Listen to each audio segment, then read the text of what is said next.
Assalamualaikum warahmatullahi wabarakatuh. আপনারা কেমন আছেন?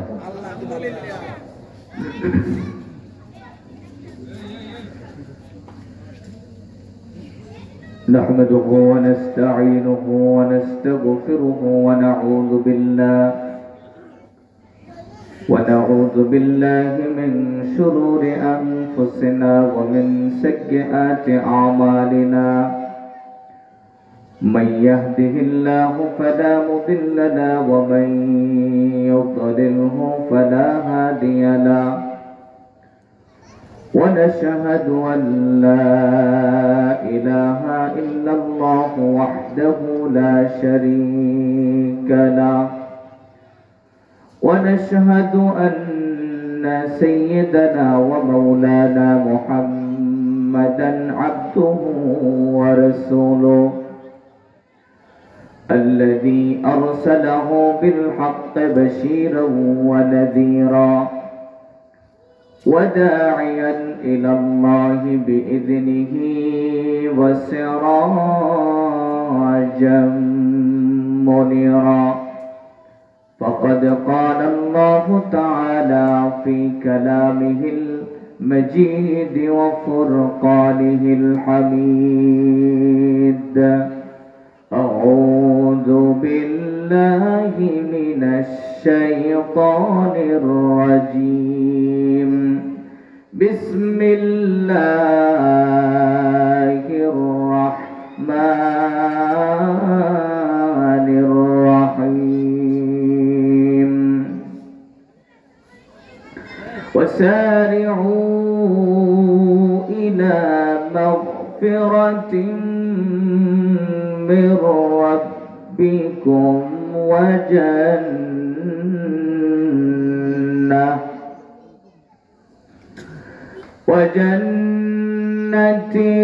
عرضها السماوات والأرض أعدت للمتقين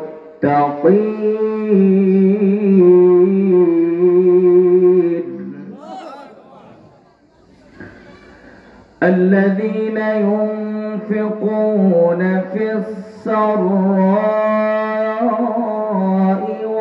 والضراء والكاظمين الغيظ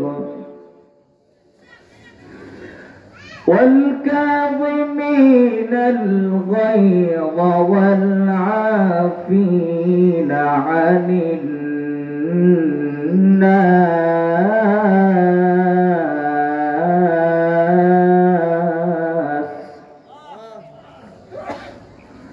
والله يحب المحسنين.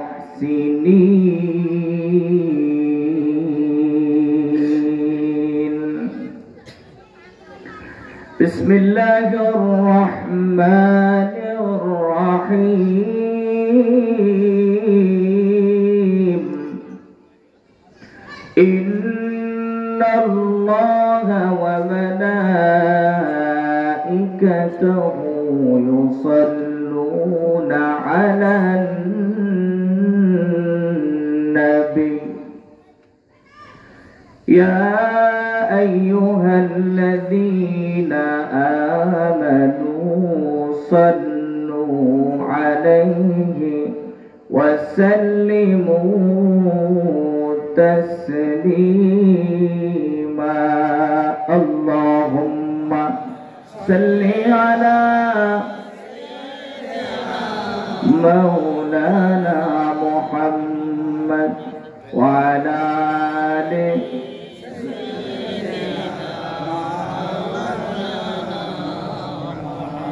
কবে জানি ডাকাশিবে এই বাড়ি ঘর সারিতে আপন পোশাক খুলে খুলে সাদা কাফন পরিতে। আল্লাহুম্মা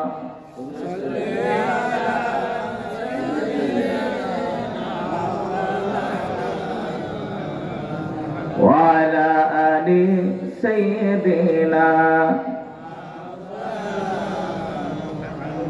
بلغ العلا بكماله كشف الدجى بجماله حسنت جميع خصاله صلوا عليه وآله الحمد لله ঐতিহ্যবাহী উত্তমাবাদ বাইতুন্নুর জামে মসজিদের উদ্যোগে আয়োজিত বাৎসরিক তাফসীরুল কোরআন মাহফিলের অধ্যকার প্রোগ্রামের সম্মানিত সভাপতি জনাব মোহাম্মদ নজরুল ইসলাম হাওলাদার সাহেব, আজকের প্রোগ্রামের সম্মানিত প্রধান বক্তা, এতক্ষণ চমৎকার অত্যন্ত গুরুত্বপূর্ণ গোছানো জরুরি কথা বলেছেন আমাদের শ্রদ্ধাভাজন বিশিষ্ট ইসলামী চিন্তাবিদ জনাব হযরত মাওলানা মোহাম্মদ মাহমুদুল হাসান সালেহী সাহেব, ধর্মীয় শিক্ষক, সাতপাকিয়া মাধ্যমিক বিদ্যালয়। আল্লাহ পাক মুহতারামের কণ্ঠকে দ্বীনের জন্য কবুল করুন, আমিন। আলোচনা করেছেন হাফেজ মোহাম্মদ জেহাদুল ইসলাম, খতিব বাইতুন্নুর জামে মসজিদ সহ সম্মানিত আলোচকবৃন্দ, ওলামায়ে কেরাম, মঞ্চ উপবিষ্ট বিভিন্ন ওলামায়ে কেরাম, বিশেষ করে সবাই আমার শ্রদ্ধাভাজন, আমি সবার ছেলে এবং ছাত্র। সেই অবস্থায় স্টেজে বসছি, চেয়ারের উপরে বসা এটা একটা বেমানান। আমার বিশেষ করে ওস্তাদরা নিচে বসা। যদি সম্ভব হতো আর একটা চেয়ার যদি নিয়ে আসেন হুজুরের জন্য একটু ভালো হয়।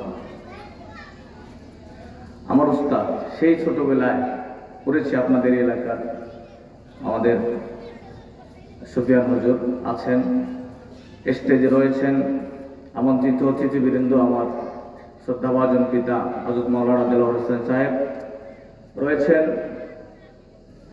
ভরত পয়সার গর্ব আমাদের হযরত মাওলানা আসলাম হোসাইন সহ আরেকজন বক্তা আছেন মিরাজুল ইসলাম, অনেক ওলামায়ে কেরাম স্টেজে। আল্লাহ সবাইকে কবুল করুক, বলেন আমিন। মঞ্চ উপবিষ্ট যারা আছেন সবাই আমার কাছে, সারা বাংলাদেশে ঘুরি, আপনাদের কাছে আসলে মনটা বড় বড় হয়ে যায়। খুব কঠিন চাপের মধ্য থেকে এই প্রোগ্রামটা দিয়েছি। নিজের এলাকা, নিজের মানুষদেরকে দেখব, সবাই সবাই নিজের, সব দিকে নিজের। মাইক পাইছে নিজের, মাইক হলো ফুয়াতো ভাই মাইক, তার কি লাগবে? তো সবই নিজের, নিজের এলাকা। আপনারা যারা আছেন অধিকাংশ আমার এলাকার মানুষ, আপনাদের সন্তান, আপনাদের নাতি। তো এই রমজানের আগ পর্যন্ত একটানা প্রোগ্রাম এখানে জিহাদ ফোন দেওয়ার পরে আমি টাইম বার করতে পারি না। এরপরেও 27 তারিখে বলছিলাম, 27 তারিখে আমার মাহফিল আছে সাতপাকিয়া মাঝের বাড়ি। তো তখন ওই জন্য ওটার সাথে মিলে আমি একটু দেবো করে, তো দেরি হয়ে যাবে। এই জন্য আমি এই 25 তারিখ একটা ডেট ক্যান্সেল করে শুধু এলাকার খাতিরে আপনাদের সাথে দেখা হবে বিধে আমি প্রোগ্রামটা নিয়েছি। কুষ্টিয়া থেকে আসছি, এসে আপনাদের এখানে হাজির হয়েছি। তো যেহেতু আপনাদের সাথে দেখা হয়ে গেছে, আমরা যারা আসতে পেরেছি এলাকার প্রাণপ্রিয় যুবক ভাইয়েরা অনেকেই দূরে আছেন, আসবেন ইনশাল্লাহ আশা করি। ময়দান এখনো অনেক ফাঁকা আছে, আপনারা আসলে কোরআনের ময়দানটা আরো চমৎকার দেখাবে। আয়োজক কমিটি অনেক সুন্দর আয়োজন করেছে। কোরআনের মাহফিল যে এলাকায় হয়, ওই এলাকার মধ্যে আল্লাহর রহমত নাজিল হয়, ওই এলাকায় আল্লাহর বরকতের দরজা পাক আল্লাহ খুলে দেয়। আমরা যারা আসতে পেরেছি, আমাদের কি লস হয়েছে নাকি? আমাদের অনেক লাভ হয়েছে। জান্নাতের বাগান আল্লাহ এখানে সবাইকে কবুল করে না, সবাইকে আল্লাহ কবুল করে না। যাদেরকে পছন্দ করেন আল্লাহ তাদেরকেই এখানে ঢোকান। এই জন্য আমরা মনে করি এতক্ষণ আমরা আল্লাহর পছন্দের আছি। এই জন্য আমরা কলিজা থেকে উচ্চ কণ্ঠে মহান রবকে খুশি করার নিমিত্তে কালিমাতুল শুকর করছি, আলহামদুলিল্লাহ। সকলে একটু আমার সাথে বলুন, রব্বানা লাকাল হামদ হামদান কাসীরান তাইয়্যিবান মুবারাকান ফীহি ইয়া রাব্বি লাকাল হামদু কামা ইয়ানবাগি লিজালালি ওয়াজহিকা ওয়া আযীমি সুলতানিকা। আমরা এতক্ষণ যা বললাম পুরোটাই আল্লাহ পাকের প্রশংসা। আল্লাহর প্রশংসা করলে খুশি হন কে? আল্লাহ খুশি হয়ে যায়। আর আল্লাহ খুশি হলে দুনিয়ার আর কোনো কিছু লাগবে। আমাদের উদ্দেশ্যই থাকবে রবের সন্তুষ্ট, রবকে খুশি করা। রব খুশি তো সব খুশি। পৃথিবীর সবাই যদি আমার বিরুদ্ধে থাকে, রব আমার উপরে খুশি থাকলে আর কিছু লাগবে না। এই জন্য রব কোন ফাসিকের প্রশংসা করলে রব সহ্য করে না। কোন জালেমের, কোন কাফেরের প্রশংসা করলে রব এটা সহ্য করতে পারে না। আল্লাহ রাসূল বলেন, কেউ যদি কোনো ফাসিকের প্রশংসা করে তাহলে আল্লাহর আরশে মুআল্লা কেঁপে ওঠে। প্রশংসার যোগ্য একমাত্র কে? এই জন্য ৫ ওয়াক্ত নামাজে প্রত্যেক রাকাতে বাধ্যতামূলক করে দিয়েছে আল্লাহ যে সূরা, সেই সূরার শুরুতেই আমরা পড়ি আলহামদুলিল্লাহি রাব্বিল আলামিন। আছে না নাই? সমস্ত প্রশংসা কার? আল্লাহ। সমস্ত প্রশংসার যোগ্য সে। আমরা নামাজে বারবার ওয়াদা করতেছি, আল্লাহ সমস্ত প্রশংসা আপনার। আর রহমান রহিম, আপনি পরম দয়ালু, অসীম করুণাময়। মালিক ইয়াউমিদ্দিন, আপনি প্রতিদান দিবসের মালিক। ইয়্যাকা না'বুদু ওয়া ইয়্যাকা নাস্তাঈন, আপনারই কাছে আপনারই ইবাদত করি, গোলামি করি, আপনারই কাছে সাহায্য চাই। এই ওয়াদাগুলো আল্লাহর সাথে করে আসি, আর নামাজ থেকে বেরিয়ে এসে এবার আমরা মূলত ইবাদতও আল্লাহর করি না, গোলামিও আল্লাহর নয়, আর সাহায্য আল্লাহর কাছে চাই না। তখন আমাদের ইবাদতের আমাদের সাহায্যকারী হয়ে যায় দুনিয়ার বিভিন্ন মানুষ। কথা বলেন ঠিক কিনা? বাস্তবতা কিনা? আমরা আল্লাহকে বলি আল্লাহ আপনার কাছেই সাহায্য চাই, কিন্তু দেখবেন আমরা প্রকৃতপক্ষে আমরা হাত পাতি, আমরা লিয়াজু করি, আমরা বিভিন্ন ক্ষমতার পিছনে, দুনিয়ার সামান্য কয়েকদিনের ক্ষমতা, কারা গেছে কারা আসবে প্ল্যান করি, আগামীতে কারা আসবে তাদের সাথে আমাদের সম্পর্ক জড়াই দিতেছি, ওই দু একটু রিলিফ টিলিফ পাওয়ার জন্য, আর একটু কিছু চাকরি বাধা পাওয়ার জন্য, এই কিছু একটু ভালো থাকার জন্য। তার মানে আমরা মনে কইরা নেই যে আমার ভালো থাকা, আমার চাকরি দেওয়া, আমার রিজিকের মালিক দুনিয়ার কোনো ক্ষমতাশীল। কিন্তু যদি মনে করতাম যে এই সব ক্ষমতার ঊর্ধ্বে একজন আর চূড়ান্ত ক্ষমতাশীল আছেন, তিনি কে? তাহলে আমরা দুনিয়ার কোনো মানুষকে ভয় করতাম, দুনিয়ার কোনো মানুষকে আমরা তেল মারতাম না। আমাদের ইবাদত গোলামি হবে সম্পূর্ণ রবে একজনের জন্য, তিনি কে? আল্লাহ কবুল করে বলেন আমিন। প্রিয় ভাইরা আমার, কেন হবে? তিনি হলেন হাইয়্যু, তিনি কাইয়্যুম, তিনি চিরঞ্জীব, তার কোনো ক্ষয় নাই, তার কোনো লয় নাই। তিনি আহাদ। আল্লাহ পাক তার পরিচয় সূরা ইখলাসে দিয়েছেন, আপনারা সবাই পড়েন, কুল হুয়াল্লাহু আহাদ আল্লাহুস সামাদ লাম ইয়ালিদ ওয়া লাম ইউলাদ ওয়া লাম ইয়াকুল লাহু কুফুয়ান আহাদ। হে নবী, আপনি বলেন আল্লাহ একক। আল্লাহ শুধু এক বললে আল্লাহর এই আহাদ শব্দের অর্থ হয় না।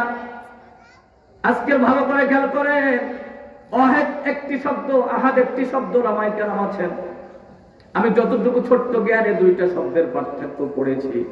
অহেদ ও এক, অহেদ মানে এক, আহাদ হলো একক। অহেদ এমন শব্দ যার সাথে স্নানে থাকবে, সালাসা থাকবে, আরবা থাকবে। অহেদ এক, একের সাথে দুই থাকতে পারে, তিন থাকতে পারে, চার থাকতে পারে, পাঁচ থাকতে পারে। কিন্তু আল্লাহ কুল হুয়াল্লাহু আহাদ বলে নাই, আল্লাহ পাক বলে কুল হুয়াল্লাহু আহাদ।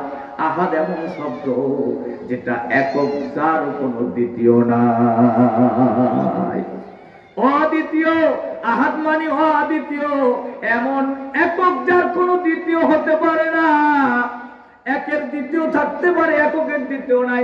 এজন্য আল্লাহ তার পরিচয় দিয়েছে আহাদ, ওয়াহেদ দেয় নাই।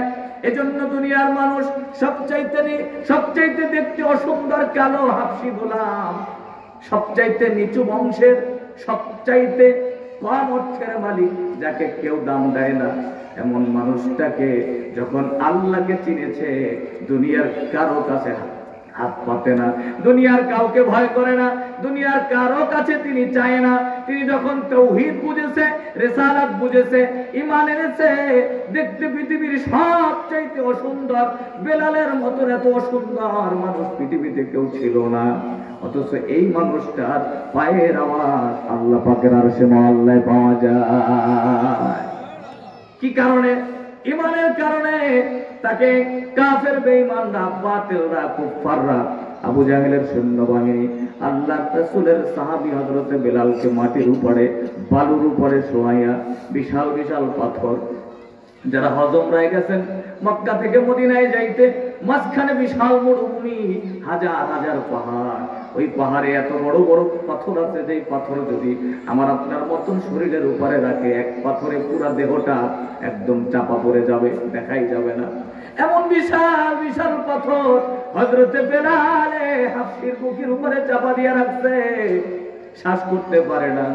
উপরে আগুন, উত্তপ্ত গরম মরুভূমি, নিচে গরম বালু। বেলালকে বলে, বেলাল মুহাম্মদুর রাসূলুল্লাহ ছেড়ে দাও, তোমার তাওহীদের ঘোষণা ছেড়ে দাও, তোমারে সব দিয়ে দেব, মক্কার রাজত্ব দিয়ে দেব। বেলাল তখনও ওই শব্দ বলেছে, আহাদ আহাদ আহাদ। কথা বলেন ঠিক কিনা? আহাদ বলার সাথে সাথে বোঝানো হয় যে আল্লাহ, আমার আল্লাহ ছাড়া কোনো সাহায্যকারী লাগবে না, আমার আল্লাহ ছাড়া আর কেউ নাই, সবকিছুর মালিক একজন, তিনি কে? আমার সুস্থতার মালিক কে? আমার কল্যাণের মালিক কে? অকল্যাণের মালিক কে? রিজিকের মালিক কে? ভালো রাখার মালিক কে? চাকরি দেওয়ার মালিক কে? সম্মানিত করার মালিক কে? অসম্মানিত করার মালিক কে? তাহলে আল্লাহ সম্মানিত করবে। আল্লাহ যারে সম্মানিত করে দুনিয়ার কেউ তারে অসম্মান করতে পারে। আল্লাহ যদি কাউরে চেয়ার থেকে লাথি মারে নামায় দেয়, দুনিয়ার কোন দাদা বাবারা তার ক্ষমতার চেয়ারে বসায় রাখতে পারে। বলেন ঠিক কিনা? এই হলো মহান রব। এজন্য আল্লাহ পাক সূরা ইয়াসিনে বলেন, ইন্নামা আমরুহু ইযা আরাদা শাইআন আইয়াকুলা লাহু কুন ফায়াকুন। আমি আল্লাহ যখন কোনো কিছু করার ইচ্ছা করি শুধু বলি হও, সাথে সাথে হয়ে যায়। এই হওয়ানের সাথে আমার কোনো মন্ত্রী পরিষদ নাই, কোনো উজির নাই, আমার সাথে কোনো মেসাল নাই, আমার কোনো সাহায্যকারী নাই। আমি আল্লাহ একই সময় কোন অসুস্থ ব্যক্তিকে সুস্থতা দেওয়া দরকার আমি দিয়ে দেই, সেম টাইমে কারো খাবার দরকার আমি খাবার দেই, সেম টাইমে আমি আল্লাহ কাউকে ভালো রাখা দরকার আমি ভালো রাখি, সেম টাইমে কারো বাতাস দরকার আমি তারে বাতাস দেই, সেম টাইমে একদম অতল গহ্বরে সমুদ্রের মধ্যে এমন ছোট্ট প্রাণী যাকে কেউ দেখে না, ওই ছোট্ট প্রাণীটার ক্ষুধার সময় একই টাইমে আমি আল্লাহ খাবার দেই, একই টাইমে সেম টাইমে সব কাজ একত্রে যিনি সম্পন্ন করতে পারেন তার নাম কি বলেন? এই সেম টাইমে কাজ করার জন্য তিনি কি কারো সহযোগিতা নেয়? কারো সাহায্য নেয়? এজন্য আল্লাহর কাছ থেকে সাহায্য পাইতে কি মাঝখানে কোনো ভায়া দরকার আছে? কথা বলেন, দরকার আছে? একমাত্র আল্লাহর কাছে আপনি যেমন হন, আল্লাহর কাছে হাত পেতে যদি আপনি দোয়া করেন, ওয়াইদা সাআলাকা ইবাদি আন্নী ফাইন্নী করিব উজিবু দাওয়াতাদ দাঈ ইযা দাআন ফালইস্তাজিবু লি ওয়ালইউমিনু বি লাআল্লাহুম ইয়ারশুদুন।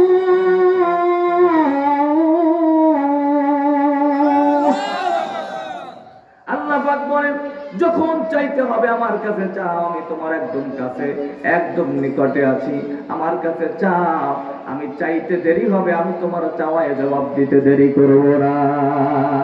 আল্লাহু আকবার। এজন্য মুসলমান ভাইরা, তাওহীদকে, ঈমানকে আগে পাক্কা করতে হবে, ঈমানকে মজবুত করতে হবে, ঈমানটাকে মজবুত করতে হবে। প্রিয় ভাইরা আমার, খুব ভালো করে বুঝবেন, এই পৃথিবীতে যত মাখলুকাত আছে সবাই মুসলমান, আত্মসমর্পণকারী আল্লাহর কাছে। পৃথিবীতে যত মাখলুক আছে সব মাখলুক আল্লাহর কাছে আত্মসমর্পণ করেছে। পৃথিবীতে যত সৃষ্টি আছে, পানি এটাও মুসলমান, আগুনও মুসলমান, চন্দ্র সূর্য আকাশ বাতাস সবকিছু মুসলমান, কারণ এরা আত্মসমর্পণ করেছে আল্লাহর উপরে। আমরাও নিজেদেরকে মুসলমান দাবি করি। আপনাদেরকে আমি জানতে চাই, আমাদেরকে আল্লাহ পাক যদি কোনো হিন্দুর ঘরে, কোনো বৌদ্ধ খ্রিস্টানের ঘরে জন্ম আল্লাহ যদি পাঠাইতেন, আমাদের কি কারো সামর্থ্য হতো, শক্তি হতো মুসলমানের ঘরে আসা? কথা বলেন তো, আপনাদের কষ্ট হচ্ছে? একটু বুঝে থাকলে বলেন। আমাদেরকে আল্লাহ যদি হিন্দুর ঘরে পাঠাইতো, বৌদ্ধর ঘরে পাঠাইতো, খ্রিস্টানের ঘরে পাঠাইতো, আমাদের কি সাধ্য হতো মুসলমান হওয়ার? আমার তো মনে হয় না। আমাদের জীবনের অবস্থা, আমাদের জীবনের অবস্থা এটা হতো না। কিন্তু আল্লাহ কোনো তদবির ছাড়া, দরখাস্ত ছাড়া মায়া করে, দয়া করে, রহম করে মুসলমানের ঘরে জন্ম দিয়েছে। এজন্য মুসলমান দাবি করি। কিন্তু প্রিয় ভাইরা আমার, মুসলমান হওয়াটা খুব সহজ বিষয় নয়। মুসলমান হওয়ার জন্য কিছু আচরণ আছে, কিছু বিধান আছে, সেগুলো আমাদের মধ্যে থাকার দরকার আছে না ভাই? আল্লাহ পাকের জন্য কোরআনে বলেন, ইয়া আইয়ুহাল্লাযীনা আমানুত্তাকুল্লাহা হাক্কা তুকাতিহি ওয়া লা তামুতুন্না ইল্লা ওয়া আনতুম মুসলিমুন। হে ইমানদারগণ, যারা বিশ্বাস স্থাপন করো, আল্লাহকে ভয় করো, রবকে ভয় করো। ওই রব ছাড়া কাউরে ভয় করা যাবে? ইমানের পথে থাকতে হবে, সত্যের পথে লড়তে হবে, সত্যবাদীদের সাথে থাকতে হবে। আল্লাহ কোরআনে বলে, ইয়া আইয়ুহাল্লাযীনা আমানুত্তাকুল্লাহা ওয়া কুনু মা'আস সাদিকিন। ইমানদারগণ, তোমরা আল্লাহকে ভয় করো, সত্যবাদীদের সাথে থাকো। এখন এই আয়াতের ব্যাখ্যায় সত্যবাদী এক একজন এক একভাবে বিশ্লেষণ করে, এক এক হুজুর এক এক রকমের বিশ্লেষণ করে, এক একজন নিজের দিকে টাইনা টাইনা বিশ্লেষণ করে। কেউ কিছু মনে করলেও আমার কিছু করার নাই। আয়াতের তাফসীর অনুযায়ী আয়াত ব্যাখ্যা করার লোকের সংখ্যা দুনিয়ায় কম আছে। আমরাও অত বড় তাফসীর কারো কিছু না, ক্ষুদ্র জ্ঞানী, কিছুই জানি না, পড়াশোনা করি আর মৃত্যু পর্যন্ত আল্লাহর কোরআনের একটু ছাত্র হতে চাই, এটাই আল্লাহর কাছে কামনা। কিন্তু আমি যতগুলো তাফসীর বললাম আয়াতের, সত্যবাদীদের পরিচয়, সত্যবাদীদের পরিচয় আল্লাহ পাক রব্বুল আলামিন কোরআনুল কারীমের মধ্যে দিয়েছেন। আল্লাহ বলেছে, তোমরা সত্যবাদীদের সাথে চলো, জান্নাতে যেতে চাও, তোমরা সত্যবাদীদের সাথে চলো, জান্নাতে যেতে চাও, তোমরা বন্ধুত্ব করো, সম্পর্ক করো মুত্তাকিদের সাথে। আল আখিল্লাউ ইয়াউমাইযিন বা'দুহুম লিবা'দিন আদুব্বুন ইল্লাল মুত্তাকিন।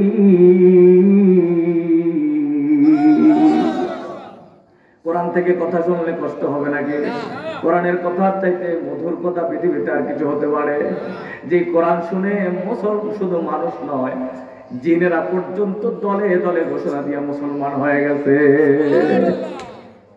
আল্লাহ পাক সূরা জিন নাযিল করে প্রথম আয়াতে বলেন, কুল উহিয়া ইলাইয়া আন্নাহু ইসতাবা'a নাফারুন মিনাল জিন্নি ফাকালু ইন্না সামি'না কুরআনান আজাবা। আল্লাহর নবীর জবান থেকে জিনেরা যখন কোরআন শুনছিল, এককভাবে তারা লক্ষ লক্ষ জিন্না নাখলা নামক এলাকায় একত্রিত হয়ে তারা ঘোষণা করছিল, এত চমৎকার কোরআন, এত সুন্দর মধুর তেলাওয়াত, এত আজিব কোরআন কোনদিন শুনি না। কোরআন শুনে জিনেরা মুসলমান হয়ে গেছে। এজন্য কোরআন হলো আমাদের হুদা, কোরআন হলো বুশরা, কোরআন হলো রহমা, কোরআন হলো শেফা, কোরআনই একজন মানুষের মাইল ফলক, গাইডলাইন, কোরআন হলো সংবিধান। কোরআনের মধ্যে আল্লাহ একজন মানুষের দুনিয়া আখিরাতের সমস্ত কল্যাণের গাইডলাইন আল্লাহ কোরআনে দিয়েছে, কি দেয় নাই? না কোনো কিছু কোরআনে বাকি আছে নাকি? কোনো কিছু বাকি আছে? সব কোরআনে আছে। মা ফাররাতনা ফিল কিতাবি মিন শাই, এমন কিছু বাকি নাই যে আল্লাহর কোরআনে আল্লাহ দেয় নাই। এজন্য ভাইরা আমার, আমাদেরকে কোরআনমুখী হতে হবে, কোরআন ওয়ালাদের সাথে সম্পর্ক করতে হবে, কোরআন নিয়ে বসতে হবে, কোরআনের কথা শুনতে হবে, কোরআন দিয়ে কথা বলতে হবে। দাওয়াতের প্রথম মাধ্যম হলো আল্লাহর কোরআন। আল্লাহ পাক তার বন্ধুকে ডাক দেয়া বলে সূরাতুল কফ। সূরার নাম কি বলেন? কফের শেষ আয়াতে আল্লাহ পাক তার নবীকে ডাক দেয়া বলেন, ফাযাক্কির বিল কুরআনি মান ইয়াখাফু ওয়াঈদ। হ্যাঁ নবী, আপনি উপদেশ দেন, আপনি দাওয়াত দেন কোরআন দিয়ে। সুবহানাল্লাহ বলেন। কি দিয়ে? সরাসরি হুজুররা আছেন বিল কোরআন, বিল কোরআনি মান ইয়াখাফু ওয়াঈদ। আপনি যদি কাউকে দাওয়াত দেন, আপনি যদি ওয়াজ করেন, কোরআন দিয়ে ওয়াজ করবেন, কোরআন দিয়ে দাওয়াত দিবেন। কারণ কোরআনের দাওয়াতের মধ্যে সবচাইতে চূড়ান্ত শান্তি, সফলতা, ঠিক কি না? চূড়ান্ত সফলতা কোরআনের মধ্যে। কোরআন চূড়ান্ত সত্য গাইডলাইন দিতে পারে। প্রিয় ভাইরা আমার, এজন্য আসেন আমরা অল্প কিছু সময় কোরআন দিয়েই কথা বলবো, কথা শুনবো। আল্লাহ পাক বলেছেন যে তোমরা জান্নাতে যদি যেতে যাও তোমাদের কাজ হলো সত্যবাদীদের সাথে তোমরা চলবে, সত্যবাদীদের সাথে বন্ধুত্ব করবে। কারণ না হয় কিয়ামতের কঠিন ময়দানে দুনিয়ার যত সম্পর্ক আছে, পৃথিবীর যত সম্পর্ক আছে, সব সম্পর্ক নষ্ট হয়ে যাবে, সব সম্পর্ক ক্যান্সেল হয়ে যাবে। কিন্তু শুধুমাত্র ইল্লাল মুত্তাকিন, মুত্তাকি তাকওয়ার ভিত্তিতে আল্লাহর জন্য সম্পর্ক, আল্লাহর জন্য ভালোবাসা, আখিরাত কেন্দ্রিক যেই সম্পর্ক হবে, যেই সংগঠন হবে, যেই দল হবে, আমরা যদি কোনো দলও করি সেটাও হবে কার জন্য? কথা বলেন না কেন? নাকি দুনিয়ার জন্য? যদি কাউকে বন্ধু বানাই সেটাও হবে কার জন্য? দুনিয়ায় যদি কাউরে নেতা বানাই সেটাও হবে কার জন্য? কারণ আল্লাহর জন্য নেতা বানাইতে যাই আর চোর, গুন্ডা, ডাকাত, বদমাশ, টেন্ডারবাজকে নেতা বানাইলে কি আল্লাহর জন্য হয়? কথা বলেন না কেন? রাগ করলেন নাকি? একটু জোরে বলা যায়। আপনি আল্লাহর জন্য নেতা বানাইলেন, আপনি বললেন হুজুর আমি আল্লাহর জন্য আমি অমুকরে নেতা বানাইলাম, কিন্তু দেখা যাচ্ছে চোর, ডাকাত, টেন্ডারবাজ। কথা বলেন হবে? এটা কি আল্লাহর জন্য হবে? আল্লাহর জন্য নেতা বানাইতে হইলে আমাদের নেতা রাসূলুল্লাহ সাল্লাল্লাহু আলাইহি সাল্লাম, আল্লাহর রাসূলের সাথে যার সূরাতে সিরাতে মিল আছে, এই মানুষটাকেই নেতা বানাতে হবে। কথা বলেন ঠিক না? আল্লাহ পাক বলেন সেদিন দুনিয়ার সব সম্পর্ক ক্যান্সেল হয়ে যাবে, এমনকি রক্তের সম্পর্ক থাকার পরেও আখিরাতে কাজে লাগবে না। যেমন প্রিয় ভাইরা আমার, যেমন জন্মদাতা পিতা নূহ আলাইহিস সালাতু ওয়াস সালাম জন্ম দিয়েছে সন্তানকে, এই সন্তান নূহের আদর্শ মানে নাই, কোরআনওয়ালা না, নূহ নবীর তাওহীদের ঘোষণা সে মানে নাই, আদর্শিক মিল নাই, কিন্তু রক্তের সম্পর্ক আছে। যখন প্লাবন চলে আসলো, বিশাল প্লাবন চলে আসলো, যখন আল্লাহ পাক পুরা নূহের কওমকে একদম পানি দিয়ে ডুবাইয়া দিলেন, একটা নৌকা তৈরি করতে বললেন। আপনারা জানেন ঘটনা, এটা মূল উদ্দেশ্য নয়। 80 জন, 40 জোড়া, অথবা কেউ বলে 80 জোড়া, সবকিছু থেকে একটা একটা প্রাণীকে নৌকায় উঠানো হলো। এবার নূহ আলাইহিস সালাম তাকায় দেখতেছে তার ছেলেটা পানির মধ্যে ডুবে হাবুডুবু খাচ্ছে। হযরতে নূহ আলাইহিস সালাম আল্লাহকে ডেকে বলে, আল্লাহ, এ আল্লাহ, ওই যে ওটা আমার ছেলে, ওটা আমার সন্তান। আল্লাহ বলে, লা না ও নূহ, ইন্নাহু লাইসা মিন আহলিক, এটা তোর পরিবারের অন্তর্ভুক্ত না। তুমি যতই বলো তোমার সন্তান, আমি বললাম ইন্নাহু লাইসা মিন আহলিক। আল্লাহর কোরআন বলে আহল মানে পরিবার, আহল মানে কি? আহলিক, আহলিক এটা তোমার পরিবারের না। তুমি জন্ম দিয়েছো ঠিক, রক্তের সম্পর্ক আছে ঠিক, কিন্তু আমি আল্লাহর ঘোষণা তোমার সন্তান না, তোমার পরিবারের না। কারণ সন্তান জন্ম দিলেই সম্পর্ক থাকবে না, এই জন্মদাতার কারণে, রক্তের সম্পর্কের কারণে দুনিয়ায় কাজ হবে, আখেরাতে কোনো কাজ হবে না। আখেরাতে কাজ হতে হলে রক্তের সম্পর্ক জরুরি নয়, আদর্শের সম্পর্ক জরুরি। কথা কি বুঝতেছেন তো? যেমন পয়গম্বর নূহকে আল্লাহ বলছে রক্তের সম্পর্কে কাজ হবে না, তোমার সাথে আদর্শের মিল নাই, আর একবার তুমি তোমার সন্তানের কথা বলবে না। আল্লাহ তাকে অর্ডার করে নেয়, তার সন্তান পানির ডুবে শেষ হয়ে গেছে। তার মানে রক্তের সম্পর্ক, এক বিছানার সম্পর্ক, স্বামী স্ত্রীর সম্পর্ক কত গভীর হয়। একই সাথে একজনের শরীরের সাথে আর একজনের শরীর এতটা সম্পর্ক হয়ে যায়, এতটা মিলে যায়, পৃথিবীতে এমন কোন সম্পর্ক, গভীর সম্পর্ক আর কোনো, কথা বলেন না কেন? কিন্তু সেই সম্পর্কে তো কোনো কাজ হবে। হযরত লূত আলাইহিস সালাতু ওয়াস সালামের স্ত্রী বাতিলকে, কাফেরদেরকে সহযোগিতা করত। আল্লাহর নাফরমানদের সাথে তার একটা সম্পর্ক ছিল। লূত আলাইহিস সালামের কওমের কিছু মানুষ লাওয়াতাত করত, সমকামিতা করত। লূত আলাইহিস সালামের স্ত্রী এই কাজ করত না, এই অন্যায় নিজে করত না, কিন্তু অন্যায়কারীদেরকে সাপোর্ট করত, অন্যায়ের বিরোধিতা করত। আপনাদের কষ্ট হচ্ছে মনে হয়? কথা কি শুনতেছেন তো? জীবনে তো বহু শুনলেন কিসসা কাহিনী, ওয়াজ নসিহত তো বহু শুনলেন। নিজের জীবনের বাস্তব পরিবর্তন, এখন পরিবর্তনের সময়। আল্লাহ পাক হাতে ধইরা পরিবর্তন করাচ্ছে। জাতি যদি ইসলাম না বোঝে, জাতি যদি ইসলাম না বোঝে, জাতি যদি মুত্তাকি না হয়, আল্লাহ পাক বারবার জাতির মাথায় জালেম শাসক চাপায় দেয়। কথা বলেন ঠিক কিনা? যারা ইসলাম পছন্দ করে না, যারা ইসলামের বিরোধিতা করে, যারা মানুষের মাল নষ্ট করে, ব্যাংক লুটপাট করে, বিদেশে পাচার করে, কোটি কোটি বিলিয়ন বিলিয়ন টাকা নষ্ট করে বিদেশে পাচার করে, মানুষের মাল লুণ্ঠন করে, ইসলামের বিরোধিতা করে, আলেম ওলামাকে কোরআনের কথা বলার কারণে জেলখানায় বন্দী করে, আলেমদেরকে ফাঁসির কাস্টে ঝুলায়, ইসলামী আন্দোলনের কর্মীদেরকে ফাঁসিতে ঝুলায়, কিন্তু কেউ কখনো কোনো জালেমের কাছে মাথা নত করে আজও পর্যন্ত কোন একটা আলেম, কোন একজন মুফাসসির, কোন একজন আলেম, কোন একজন হক্কানি পীর মাশায়েখ কোন জালেমের কাছে মাথা নত করে? কারণ এরা হলো ওমরের উত্তরসূরি। কথা বলেন ঠিক না? আপনার জাতি, আপনি যদি পরিবর্তন না হন, আমি যদি পরিবর্তন না হই, আল্লাহ পাক এর চাইতেও ভয়ঙ্কর জালেম শাসক আমাদের আপনার মাথায় চাপায় দেবে। তখন টুপি মাথায় দিয়ে মসজিদে যাবেন এই সুযোগ থাকবে না। যদি পরিবর্তন না হন, যদি এখনো না বুঝেন, টুপি মাথায় দিয়ে মসজিদে যাবেন এই সুযোগ থাকবে না।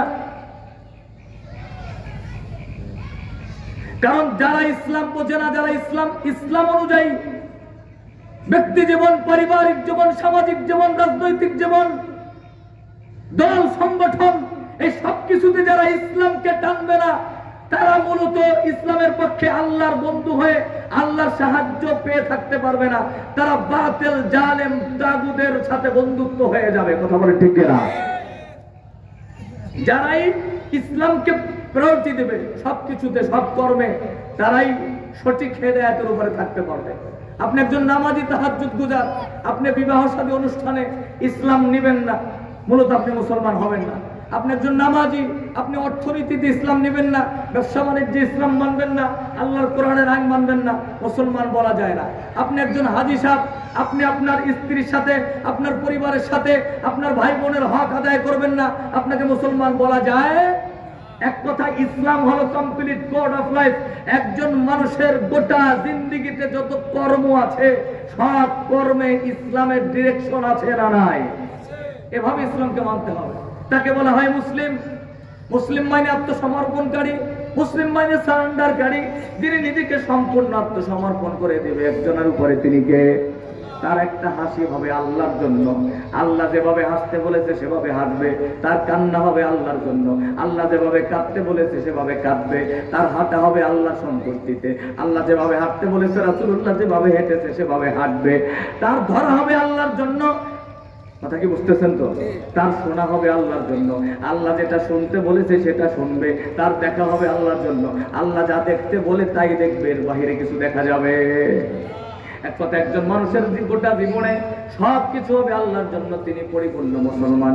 প্রিয় ভাইরা আমার, যেই কথা বলতেছিলাম, ওই যে লূত আলাইহিস সালাতু ওয়াস সালামের স্ত্রী, একই বিছানার মানুষ, এত গভীর সম্পর্ক, কিন্তু যখন সে অন্যায়কারীদেরকে সমর্থন করেছে, কাফেরদের সমর্থন করেছে, জালেমকে সমর্থন করেছে, সাপোর্ট করেছে, আল্লাহ পাক ঘোষণা করছে, লূত তোমার পুরা কমকে আমি আল্লাহ উল্টায়া দিব, পুরা কমটাকে আমি আল্লাহ চেঞ্জ করে দিব, পরিবর্তন করে দিব। পুরা কমকে এই লূত আলাইহিস সালামের কাছে পরীক্ষা করার জন্য একটা কম আসছিল, ফেরেশতারা আসছিল, কয়েকজন ফেরেশতা আসছে। কি কারণে? তারা এসেছে পরীক্ষা করার জন্য এবং আগাম সংবাদ দেওয়ার জন্য যে লূত ইব্রাহিম আলাইহিস সালামের কাছে আসছে। আগে ইব্রাহিম আর লূত আলাইহিস সালাম একই সময়ের পয়গম্বর, কিন্তু বড় নবী ইব্রাহিম, ছোট নবী লূত আলাইহিস সালাম। সিস্টেম হলো, যখন লূতের কোন সংবাদ দিবে, আগে সংবাদটা ইব্রাহিম নবীর কওমের কাছে দেওয়ার জন্য আসছে। ইব্রাহিম নবীর বাড়িতে মেহমান আসছে, কয়েকজন মেহমান, মানুষের রূপে মেহমান ঢুকছে। মেহমান আসার পরে ইব্রাহিম পয়গম্বর মেহমান পাইলে বড় খুশি হয়ে যেত। সুবহানাল্লাহ বলেন। ইব্রাহিম নবী মেহমান ছাড়া কোনোদিন খেতেনই না, কোনোদিন খেতেন না। মেহমান আসতেছে না, তিনি খাওয়া বন্ধ করে রাস্তায় খোঁজাখুঁজি শুরু করতেন, ধৈরা মেহমান খাওয়াইতেন। সুবহানাল্লাহ বলেন। ঘরে মেহমান আসলে এটা বরকত, রহমত। মেহমান খায়, মেহমানের রিজিক। মেহমান আপনার আমারটা খেতে পারে না। ইব্রাহিম আলাইহিস সালাম মেহমান পায়া তিনি যেমন খুশি থাকেন তেমন খুশি হয়ে গেলেন, স্ত্রীও খুব খুশি। ইব্রাহিম পয়গম্বর আগের মতন স্বাভাবিক সিস্টেমে তিনি স্ত্রীকে বলছে, আমার সম্মানিত মেহমানদের জন্য তুমি খাবার রেডি করো। তিনি খাবার রেডি করা শুরু করলেন। তিনি তখন আগের দিনে বাছুর, তাফসীরের মধ্যে আছে একদম ছোট্ট কচি বাছুরের গোশত, এটা ভুনা করছে। তৎকালীন সিরিয়া ফিলিস্তিন ওই অঞ্চলে বাছুর পছন্দ করত মানুষ সবচেয়ে বেশি, এজন্য কচি বাছুরকে ভুনা করে এমন ভুনা করছে, তাফসীরে আছে যেটাকে রেস্টুরেন্ট স্টেক বলা হয়। আপনার মুরব্বীরা বুঝবেন না, অনেকে আমরা বুঝবে। রেস্টুরেন্টে পাওয়া যায় যে উন্নত মানের রেস্টুরেন্টে পাথরের উপরে, আগুনের উপরে এটাকে পোড়ানো হয়। এটা তেল দিয়ে মশলা দিয়ে ওভাবে আমাদের মতন রান্না করা হয় না, এটা একটু স্পেশাল হয়, খেতে বড় টেস্ট, সুস্বাদু, স্বাস্থ্যসম্মত। এমন করে বাছুর বুনা করে ইব্রাহিম পয়গম্বরের স্ত্রী মেহমানদের জন্য পাঠাইয়া দিয়েছেন। পাঠাইয়া পর্দার আড়ালে মা বোনরা যেমন দেখবেন ঘরের মধ্যে আমাদের মা বোনেরা রান্না করে মেহমানকে পাঠাইয়া পর্দার আড়ালে দাঁড়ায় থাকে। দাঁড়ায় তিনি শুনতে চান যে মেহমান খাবার পেয়ে খেয়ে কেমন কি মন্তব্য করেছে। কথা বলেন ঠিক কিনা? ইব্রাহিম আলাইহিস সালামের স্ত্রী সারা, কে? সারা, পৃথিবীর শ্রেষ্ঠ একজন সুন্দরী মহিলা সারা। এই সারার ঘরে যখন ইব্রাহিম আলাইহিস সালাম, তখন এই ঘটনা, সারা পর্দার আড়ালে দাঁড়ায় আছেন শোনার জন্য। এমন সময় ইব্রাহিম আলাইহিস সালামের যে মেহমান, এই মেহমানরা খাবার সামনে পেয়ে তারা খাচ্ছে না, খাবার খাচ্ছে না। ইব্রাহিম আলাইহিস সালাম ভয় পেয়ে গেলেন, টেনশনে পড়ে গেলেন, আহারে কেন খাচ্ছে না? তাদেরকে অপছন্দ হয়েছে নাকি? এরা কি মানুষ নাকি অন্য কিছু? আবার উনি টেনশনে পড়ে গেলেন। এক পর্যায়ে তিনি বললেন, ভাই আপনারা খাওয়া দাওয়া কেন করছেন না?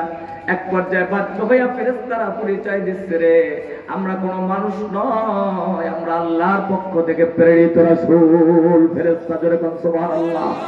আল্লাহর পক্ষ থেকে প্রেরিত ফেরেশতা, আমরা এসেছি তোমাকে সুসংবাদ দেওয়ার জন্য, কওমে লূতের ধ্বংসের কথা মেসেজ দেওয়ার জন্য।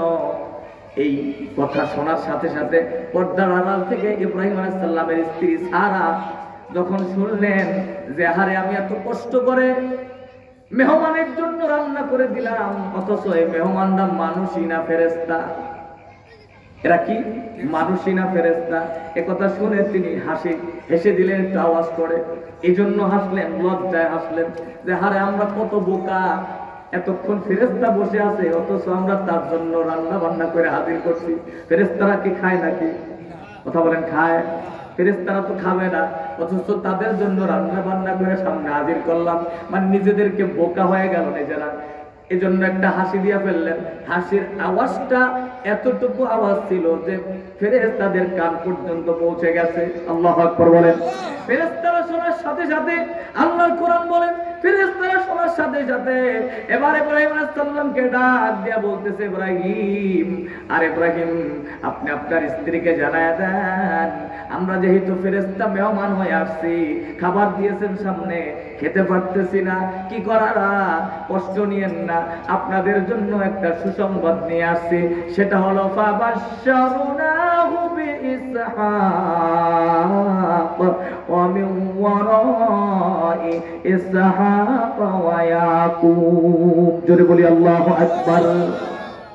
যেহেতু মেহমান হয়ে আসছি, খাবারও দিলেন, যেহেতু খেতে পারছেন, আমরা ফেরেশতা রাগ করতে পারেন, কি দিয়া যাব আপনাদেরকে, এজন্য একটা সুসংবাদ দিয়ে গেলাম। ফাবাশশারনাহু বিইসহাক, ও পয়গম্বর ইব্রাহিম আপনাকে সুসংবাদ দিলাম, আপনার একটা পুত্র পবিত্র সন্তান হবে, যার নাম হবে ইসহাক। কি নাম হবে? ইসহাক। তার নাম হবে ইসহাক। ইব্রাহিম আলাইহিস সালাম স্ত্রী অবাক হয়ে গেল। ইব্রাহিমের বয়স 85-এর উপরে আর স্ত্রীর বয়স 80। দুইজন বলতেছে আমরা তো বুড়া বুড়ি। আল্লাহর কোরআন বলে আমরা তো দুইজন বুড়া বুড়ি, এটা কেমনে সম্ভব? ফেরেশতারা বলে আল্লাহ যদি চায় কোনো ব্যাপার না। জোরে কোন সুবহানাল্লাহ। আল্লাহ চাইলে কোনো ব্যাপার? ওই বুড়া বুড়ি অবস্থায় আল্লাহ পাক ইসহাক নবীকে দান করছেন। অমিন ওয়ারা ইসহাক ও ইয়াকুব, ওই একসাথে বলছে যে এর বংশধর হবে ইয়াকুব, তিনিও হবে নবী, তার বংশধর হবে ইউসুফ, তিনিও হবে নবী। জোরে কোন সুবহানাল্লাহ। এই সুসংবাদ দিয়ে এরপরে ইব্রাহিমের কাছে বলছে, আপনার আরেকজন যে সহকারী নবী আছে লূত, এই লূতের একটা বিশাল কম, তারা সমকামিতার সাথে জড়িত। আল্লাহ আমাদেরকে পাঠাইছে তাদেরকে ধ্বংস করার জন্য। পুরা কমটাকে উল্টায়া ফেলছে, পুরা কমটাকে উল্টায়া ফেলছে। আল্লাহ পাক তার আগে তার নবীকে ডাক দেয়া বলে, নবী লূতকে ডাক দেয়া বলছে, পয়গম্বর লূত, আপনি ধ্বংসের আগে আপনার পক্ষে যারা আছে তাদেরকে নিয়ে আপনি দেশ ছেড়ে পালায়া যাবেন, খবরদার। তবে আপনি যাওয়ার সময় আপনার স্ত্রীকে সাথে নিবেন না। স্ত্রী আপনার এক বিছানার মানুষ, কিন্তু আপনার আদর্শের না। এজন্য আপনার সাথে তার কোনো সম্পর্ক থাকতে পারে। তার মানে আমি বুঝাইতে চাই, প্রিয় ভাইরা আমার, পৃথিবীতে যত সম্পর্ক থাকুক না কেন, আদর্শিক সম্পর্কের দাম আখিরাতের ময়দানে অনেক বেশি হয়ে যাবে। কথা বলেন ঠিক কিনা?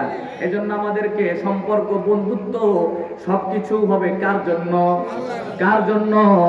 একজন আরেকজনকে ভালোবাসবো কার জন্য? আল্লাহর রাসূল বলেন, কিয়ামতের ময়দানে 7 শ্রেণীর মানুষকে যখন আরশের নিচে ছায়া দরকার হবে, যখন আখিরাতের ময়দানটা তামার হবে, যখন সূর্যটা 1 বিঘাত উপরে উঠবে, একটু ছায়ার দরকার হবে, তখন আল্লাহ 7 শ্রেণীর মানুষকে ছায়া দিবে ডেকে ডেকে। কয় শ্রেণীর মানুষকে? তার মধ্যে এক শ্রেণী হবে একজন আর একজনকে ভালোবাসবে। একজনের জন্য তিনি কে?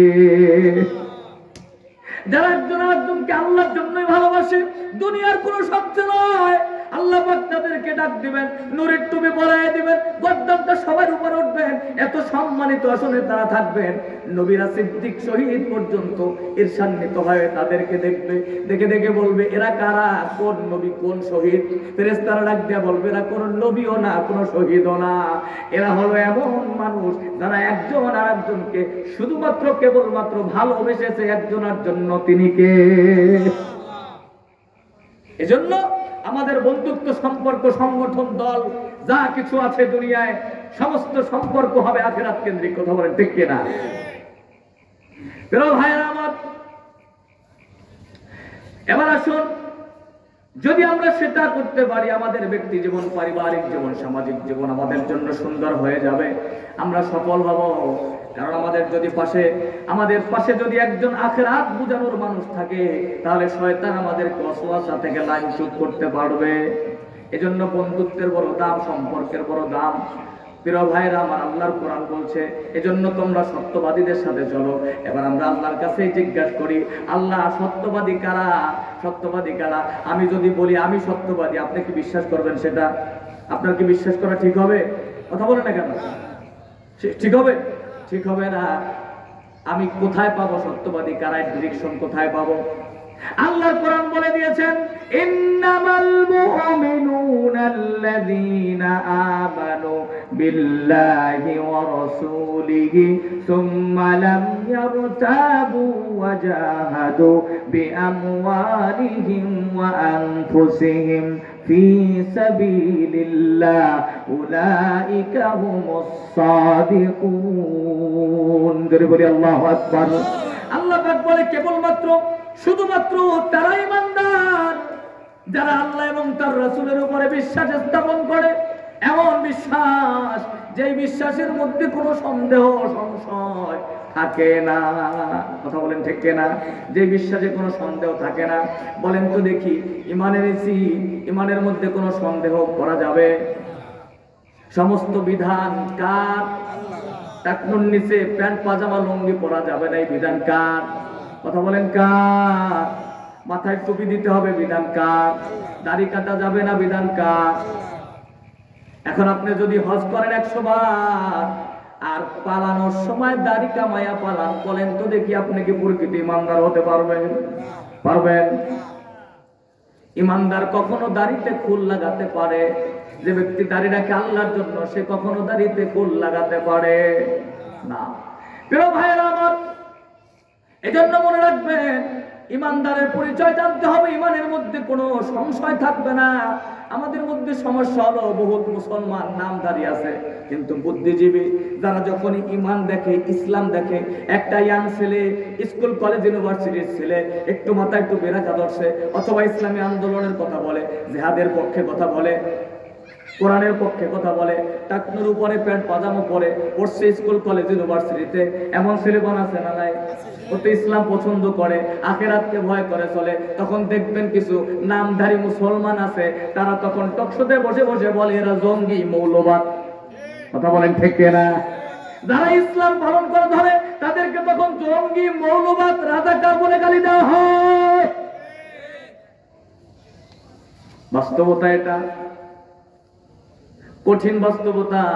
কয়দিন আগে আমাদের দেশে একটা সমন্বয়ক আছে, একজন ছেলে সার্ভিস, যে ছেলেগুলো জুলাই আগস্টে লড়াই করে নিজের জীবনটাকে ঝুঁকির মধ্যে ফালাইয়া হাসিনার সাথে আপোষ করে নাই, না করে যখন লড়াই করেছে, সংগ্রাম করেছে, তখন তাদের সংগ্রামের বিনিময়, শহীদদের ত্যাগের বিনিময়, রক্তের বিনিময় আল্লাহ পাক বাংলাদেশটাকে তৃতীয়বার স্বাধীন করেছে। কথা বলেন ঠিক না? ওই ছেলেদের মধ্যে একজন সমন্বয়ক সার্জিস, ও বিয়ে করছে কয়েকদিন আগে হাফেজে কোরআন। কি বিয়ে করছে? মেয়েটা হাফেজে কোরআন, হাফেজা মেয়ে। এর সার্জিস বিশ্ববিদ্যালয়, ঢাকা ইউনিভার্সিটির ছাত্র, ও তো মাদ্রাসার ছাত্র না, কিন্তু ঢাকা ইউনিভার্সিটির ছাত্র। তার কলিজার মধ্যে ঈমান আছে। কলিজার মধ্যে কি আছে? ঈমানের মহাব্বত আছে, আখিরাতের মহাব্বত আছে।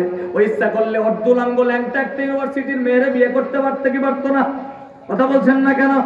কিন্তু প্রায়োরিটি দিয়েছে আল্লাহর কোরআনকে, প্রায়োরিটি দিয়েছে আল্লাহর কোরআনকে, কোরআনের হাফেজা, আখিরাতকে প্রায়োরিটি দিয়েছে। এই মেয়েটার বাবা তাকে কোন প্রতিষ্ঠানে পড়ায় নাই, ঘরে বসে হাফেজা বানাইছে। এই মেয়েটা কোনো পুরুষের সামনে যায় নাই। আমাদের দেশের মিডিয়া যেগুলো আছে, মিডিয়া হলো হলুদ মিডিয়া, বাতিল কাফের কুফফারদের মিডিয়া, এগুলো ইসলামের পক্ষে কোনো কিছু প্রচার করে না। এই টিভি চ্যানেল যারা দেখেন, এগুলো ইসলামের পক্ষে কোনো কথা বলে না। বাংলাদেশে যখনই কোনো দুর্যোগ হয়েছে, যখনই কোনো বিপদ হয়েছে, যখনই কোনো বন্যা, দুর্যোগ, করোনা, যা কিছু বলেন, সবসময় সর্বপ্রথম মানুষের পাশে দাঁড়িয়েছে মাদ্রাসার ছাত্ররা, পীর মাশায়েখরা, ওলামায়ে কেরামরা, আলেম ওলামারা, ইসলামী আন্দোলনের কর্মীরা। কথা বলেন ঠিক না? সবার আগে মানুষের পাশে দাঁড়িয়েছে তারা। কিন্তু কোন মিডিয়া সেগুলো প্রচার করে না। মিডিয়া সবচেয়ে প্রচার করে কোথায় কোন ছাগল পাগল আছে তাদের কথা প্রচার করে। মিডিয়া আমাদের পক্ষে না। এজন্য ক্ষতিটা কি দেখেন? মিডিয়া ইসলামের পক্ষে না থাকলে ক্ষতি কি আপনি তো বুঝতে পারছেন না। আপনি যা দেখছেন টিভিতে তাই বিশ্বাস করেন। আপনাদের মনে হয় কষ্ট হচ্ছে নাকি? ওয়াজ, বাস্তব ওয়াজ শুনতে হয়। জীবনে বহুত ওয়াজ শুনছেন, মরার পরের ওয়াজ। বাস্তব ওয়াজ শুনে কবরে যান, বাস্তব কথা শোনেন। যারা শুধু নামাজ, রোজা, হজ, যাকাত ইসলাম মনে করে, আর জিহাদের কথা শুনলে, একামতে দ্বীনের কথা শুনলে, খেলাফতের কথা শুনলে, খেলাফত প্রতিষ্ঠার কথা শুনবে, ইসলামী শাসন ব্যবস্থার কথা শুনলে গায়ের মধ্যে চুলকানি লাগে, মনে হয় যেন রাজনীতি গন্ধ আসে, মনে করতে হবে সে পরিপূর্ণ ইসলাম বোঝে না। ঠিক না? বরং ইসলামের মূল চাহিদাই হলো ইসলামকে চূড়ান্ত পর্যায়ে আপনাকে নিতে হবে। এজন্য মুহাম্মদ রাসূলুল্লাহ সাল্লাল্লাহু আলাইহি সাল্লাম মক্কায় চূড়ান্ত পর্যায়ে নিতে পারে নাই। দেশ ছাড়ছে, হিজরত করছে, জন্মভূমি ছেড়ে মদিনায় গিয়ে বদর করে, উহুদ করে, খন্দক করে, এরপরে মক্কা বিজয় করে, মদিনা থেকে মক্কায় ফিরে, এরপরে মক্কা বিজয়ের মাধ্যমে গোটা পৃথিবীর বুকে ইসলামকে রাষ্ট্রীয় ক্ষমতায় আসীন করে ইসলামকে পরিপূর্ণতায় পৌঁছিয়ে দিয়েছেন।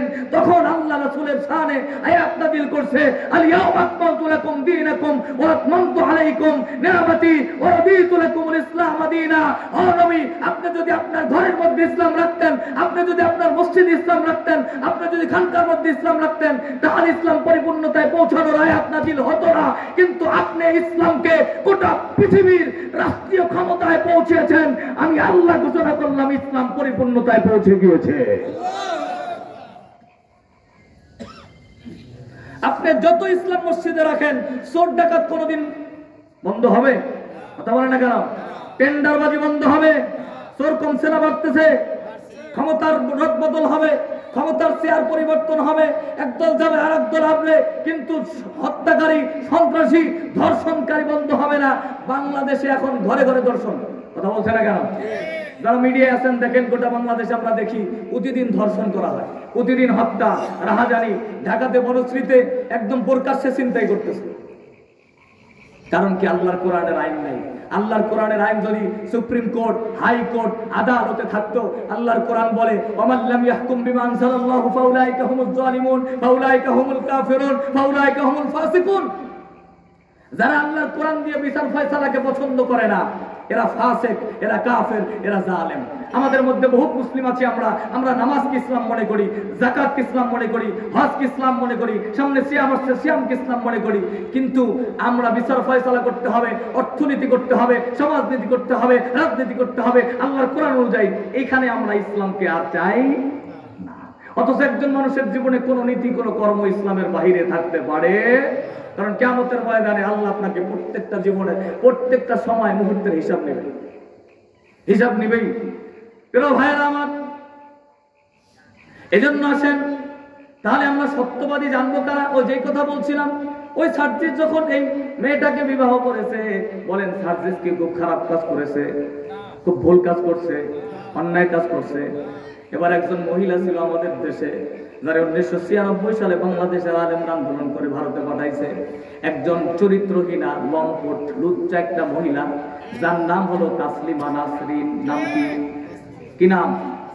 আপনারা বলেন তো, তাসলিমা নাসরিন নামটা শুনলে কি হিন্দু মনে হয়, খ্রিস্টান মনে হয়, বৌদ্ধ মনে হয়, মুসলমানই তো মনে হয়? তো মুসলমানের ঘরেই জন্ম নিয়েছে, এই জন্য বাপ মা মুসলমান নাম রাখছে। কিন্তু ইসলাম সহ্যই করতে পারে না। ওখানে বসে ফেসবুকে লেখছে সার্জিস যেদিন এই মেয়েটারে বিয়ে করছে। এখন সার্জিসের মতন একটা ছেলে কেন হাফেজা, কোরআনের হাফেজা দিনদার মেয়েরে বিয়ে করলো?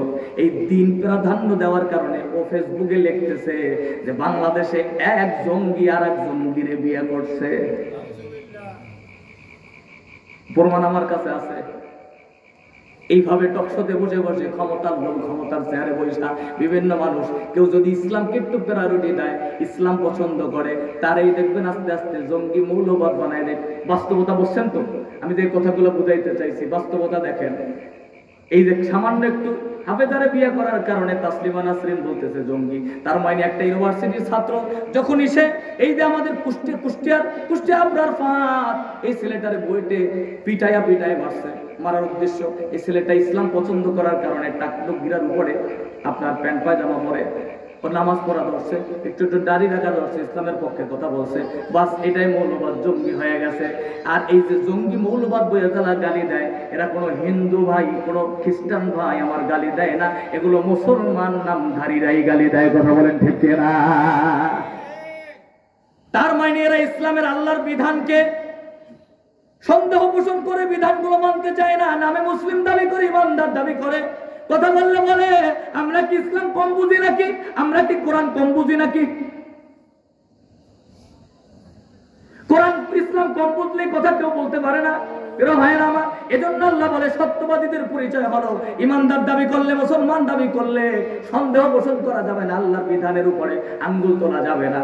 আর সত্যের পথে লড়াই করতে হবে। পৃথিবীর সব মানুষ তোমার বিরুদ্ধে চলে যাবে, কিন্তু সত্যের উপরে থাকতে হবে, কথা বলতে হবে। ইয়া আইয়ুহাল্লাযীনা আমানুত্তাকুল্লাহা ওয়া কুলু কওলান সাদীদা ইউসলিহ লাকুম আমালাকুম ওয়া ইয়াগফির লাকুম যুনুবাকুম ওয়া মান ইউতি'ইল্লাহা ওয়া রাসূলাহু ফাকাদ ফাযা ফাওজান আযীমা। আল্লাহ পাক সূরা আহজাবের 70-71 নম্বর আয়াতে কারিমার মধ্যে বলেন, হে ইমানদার, হে বিশ্বাসীগণ, ও যুবক ভাইরা মনে রাখবেন, আল্লাহ পাক আপনাকে আমাকে যে জিহ্বা দিয়েছে, যে জবান দিয়েছে, এই জবানের কথারও হিসাব হবে। একটা জিহ্বা দিয়েছে, এটা এমন একটা মেশিন যে জিহ্বার উপরে আপনি একবার আপেল দিবেন, আপেলের স্বাদ পাবেন, তাৎক্ষণিক কমলা দিবেন, কমলার স্বাদ পাবেন, তাৎক্ষণিক আঙ্গুর দিবেন, আঙ্গুরের স্বাদ পাবেন, তাৎক্ষণিক চা খাবেন, চায়ের স্বাদ পাবেন, তাৎক্ষণিক আপনি মাছের লেজ খাবেন, মাছের লেজের স্বাদ পাবেন, মাঝখান থেকে খাবেন, মাঝখানের স্বাদ পাবেন, আপনি মাথা দিয়ে খাবেন, মাথার স্বাদ পাবেন। একই সাথে আপনি এবার মুরগির গোশত নেবেন, মুরগির গোশতের আলাদা টেস্ট পাবেন। একই সাথে আপনি দই নেবেন, দইয়ের আলাদা টেস্ট পাবেন, পেন্নি নেবেন, আলাদা টেস্ট পাবেন। কথা বলেন ঠিক কিনা? একই জিহ্বার উপরে সেম টাইমে আপনি দুনিয়ার কোটি কোটি আইটেমের খাবার না, একটার সাথে আরেকটা গড়াইয়া যাবে না, প্রত্যেকটা টেস্ট আমার আল্লাহ বুঝাইয়া দিবে। এমন স্পেশাল একটা মেশিন আল্লাহ পাক আপনাকে আমাকে রিজার্ভ করে, গিফট করে হাদিয়া দিয়েছেন, জিহ্বা। আল্লাহু আকবার। কোনদিন কি চিন্তা করছেন এজন্য আল্লাহ পাক ডাক দেয়া বলে আলাম নাজআল লাহু আইনাইন, তোমাকে যে চক্ষু দুইটা দিয়েছি সূরা ফালাদে আছে, এই চক্ষু দিয়ে তুমি তাকায় দেখো আরেকজন যখন কথা বলে আমার দিকেই তাকান। এই কথাগুলো এমনি কোনো মানুষের পক্ষে সম্ভব না, প্রতিদিন চাই। আপনারা মনে করেন ওয়াজ করা খুব সহজ, যারা বক্তা তারা বোঝে কতটা কঠিন, কতটা কষ্ট হয়, এত পরিমাণ ক্যালোরি নষ্ট হয় যখন এখান থেকে বের হব, পুরো বুকটা চাইপা ধরে মনে হয় হার্ট অ্যাটাক হবে, এমন অবস্থা হয়ে যায়। কিন্তু এখানে যখন বসা হয় তখন 2 ঘন্টা 3 ঘন্টা একটানা কথা বলি। এই কথা আমি ময়ূর গাছখানের আওয়াজে হয় না, তার কোনো ক্ষমতায় নয়। প্রত্যেকটা আলোচককে দায়ীদেরকে আল্লাহ যে কথা বলায়, দেখেন আবেদুর রহমান কুয়াকাটা যখন টান মারে মনে হয় আকাশ বাতাস দলিত হয়, কথা বলেন না কেন? আল্লামা সাঈদী যখন কোরআন তেলাওয়াত করত মনে হয় যেন কোরআনুল কারীম নাজিল হচ্ছে, কথা বলেন ঠিক কিনা? প্রিয় ভাইরা আমার, এই সব কিছু পৃথিবীর মানুষের অধিকারে হয় না, ক্ষমতায় হয় না, একজন দিয়েছেন। আপনিও কথা বলেন, তাকায় দেখেন কথাগুলো বের হচ্ছে, এগুলো এমনি হয় না, এগুলো একজন কারিগর আছে পিছনে, ঠিক কিনা কথা বলেন? আল্লাহ পাক বলতেছে আলাম নাজআল লাহু আইনাইন ওয়া লিসানাও ওয়া শাফাতাইন, ওয়া লিসানাও ওয়া শাফাতাইন। তুমি জিহ্বার দিকে তাকায় দেখো, ঠোঁট দুইটার দিকে তাকায় দেখো, আমি আল্লাহ জিহ্বাটারে যদি একটু প্যারালাইজ করে দেই, তুমি হাসতে গেলে মানুষ তখন হাসাহাসি করবে, তুমি কথা বলতে গেলে মানুষ হাসবে, তোমার কথা হবে না, কথা বলেন ঠিক কিনা? তোতলানো শুরু করে দেবে। কত মানুষ পৃথিবীতে আছে, আল্লাহ যদি একটু জিহ্বা বাঁকা করে দেয়, পৃথিবীর কারো কি ক্ষমতা আছে ওটা সোজা করার? এই জিহ্বা দিয়ে আল্লাহ কথা বলতে বলেছেন, এজন্য আল্লাহ বলে কথার হিসাব হবে, আমি হিসাব নিব। এজন্য কথার ধরন আমি শিখাই দেই, তোমরা যখন কোনো কথা বলবে সত্য কথা বলবে, ন্যায়ের কথা বলবে, সঠিক কথা বলবে। যেখানেই যাও সঠিক কথা বলবে। কে খুশি হইল কি, কে বেজার হইল এটা দেখা যাবে না। কথা বলতে হবে একজনের খুশির জন্য, তিনি কে? যেখানেই সঠিক কথা সেটা বলতে হবে। কথাটা সঠিক কথা বলতে গেলে বাপের বিরুদ্ধে হইলো সেটাও বলা লাগবে। ওয়াইদা কুলতুম ফাদিলু, আল্লাহ পাক বলে যখন তুমি কথা বলবে তোমার প্রিয় আপনজন তোমার পিতার বিরুদ্ধে, মায়ের বিরুদ্ধে গেলেও অন্যায়ের পক্ষে কথা বলা যাবে। ন্যায় কথা বলতে হবে, সত্যের কথা বলতে হবে, সঠিক কথা বলতে হবে। আল্লাহ বলে তুমি যখন সঠিক কথা বলবে, ইসলিহ লাকুম আমালাকুম ওয়া ইয়াগফির লাকুম যুনুবাকুম ওয়া মান ইউতি'িল্লাহা ওয়া রাসূলাহু ফাকাদ ফাযা ফাওজান আযীমা। আল্লাহ পাক বলে আমি আল্লাহ যারা সঠিক কথা বলে, সত্য কথা বলে, ন্যায় কথা বলে, ন্যায়ের পক্ষে থাকে, আমি আল্লাহ ইসলিহ লাকুম আমালাকুম, তাদের জীবনে যত আমল আছে, আমলে যত ভুল ত্রুটি আছে, আমি সব ভুল ত্রুটি ক্ষমা করে আমলগুলো পরিশুদ্ধ করে দিব। ইসলিহ লাকুম আমালাকুম ওয়া ইয়াগফির লাকুম যুনুবাকুম, আর আমি আল্লাহ তাদের জীবনে যত অপরাধ আছে, গুনাহ আছে, আমি সব মাফ করে দিব। সুবহানাল্লাহ বলেন। যারা সত্য কথা বলবে তাদের পুরস্কার আল্লাহ বলতেছে কি পুরস্কার? 1 নাম্বার, আমরা যারা আমল করি, আমলে ভুল ত্রুটি আছে না নাই? আল্লাহ বলে ভুল ত্রুটি আমি আল্লাহ শুদ্ধ করে দিব। আর ওয়াগফির লাকুম যুনুবাকুম, আমি আল্লাহ পেছনে সব গুনাহ মাফ করে দেব। ওয়াগফির লাকুম যুনুবাকুম ওয়া মান ইউতি'িল্লাহা ওয়া রাসূলাহু ফাকাদ ফাযা ফাওজান আযীমা। আর যে আল্লাহ এবং তার রাসূলকে ইতাআত করবে, অনুসরণ করবে, সেই ব্যক্তিটাই সফল, সেই হলো সবচাইতে মহা সফল। সুবহানাল্লাহ।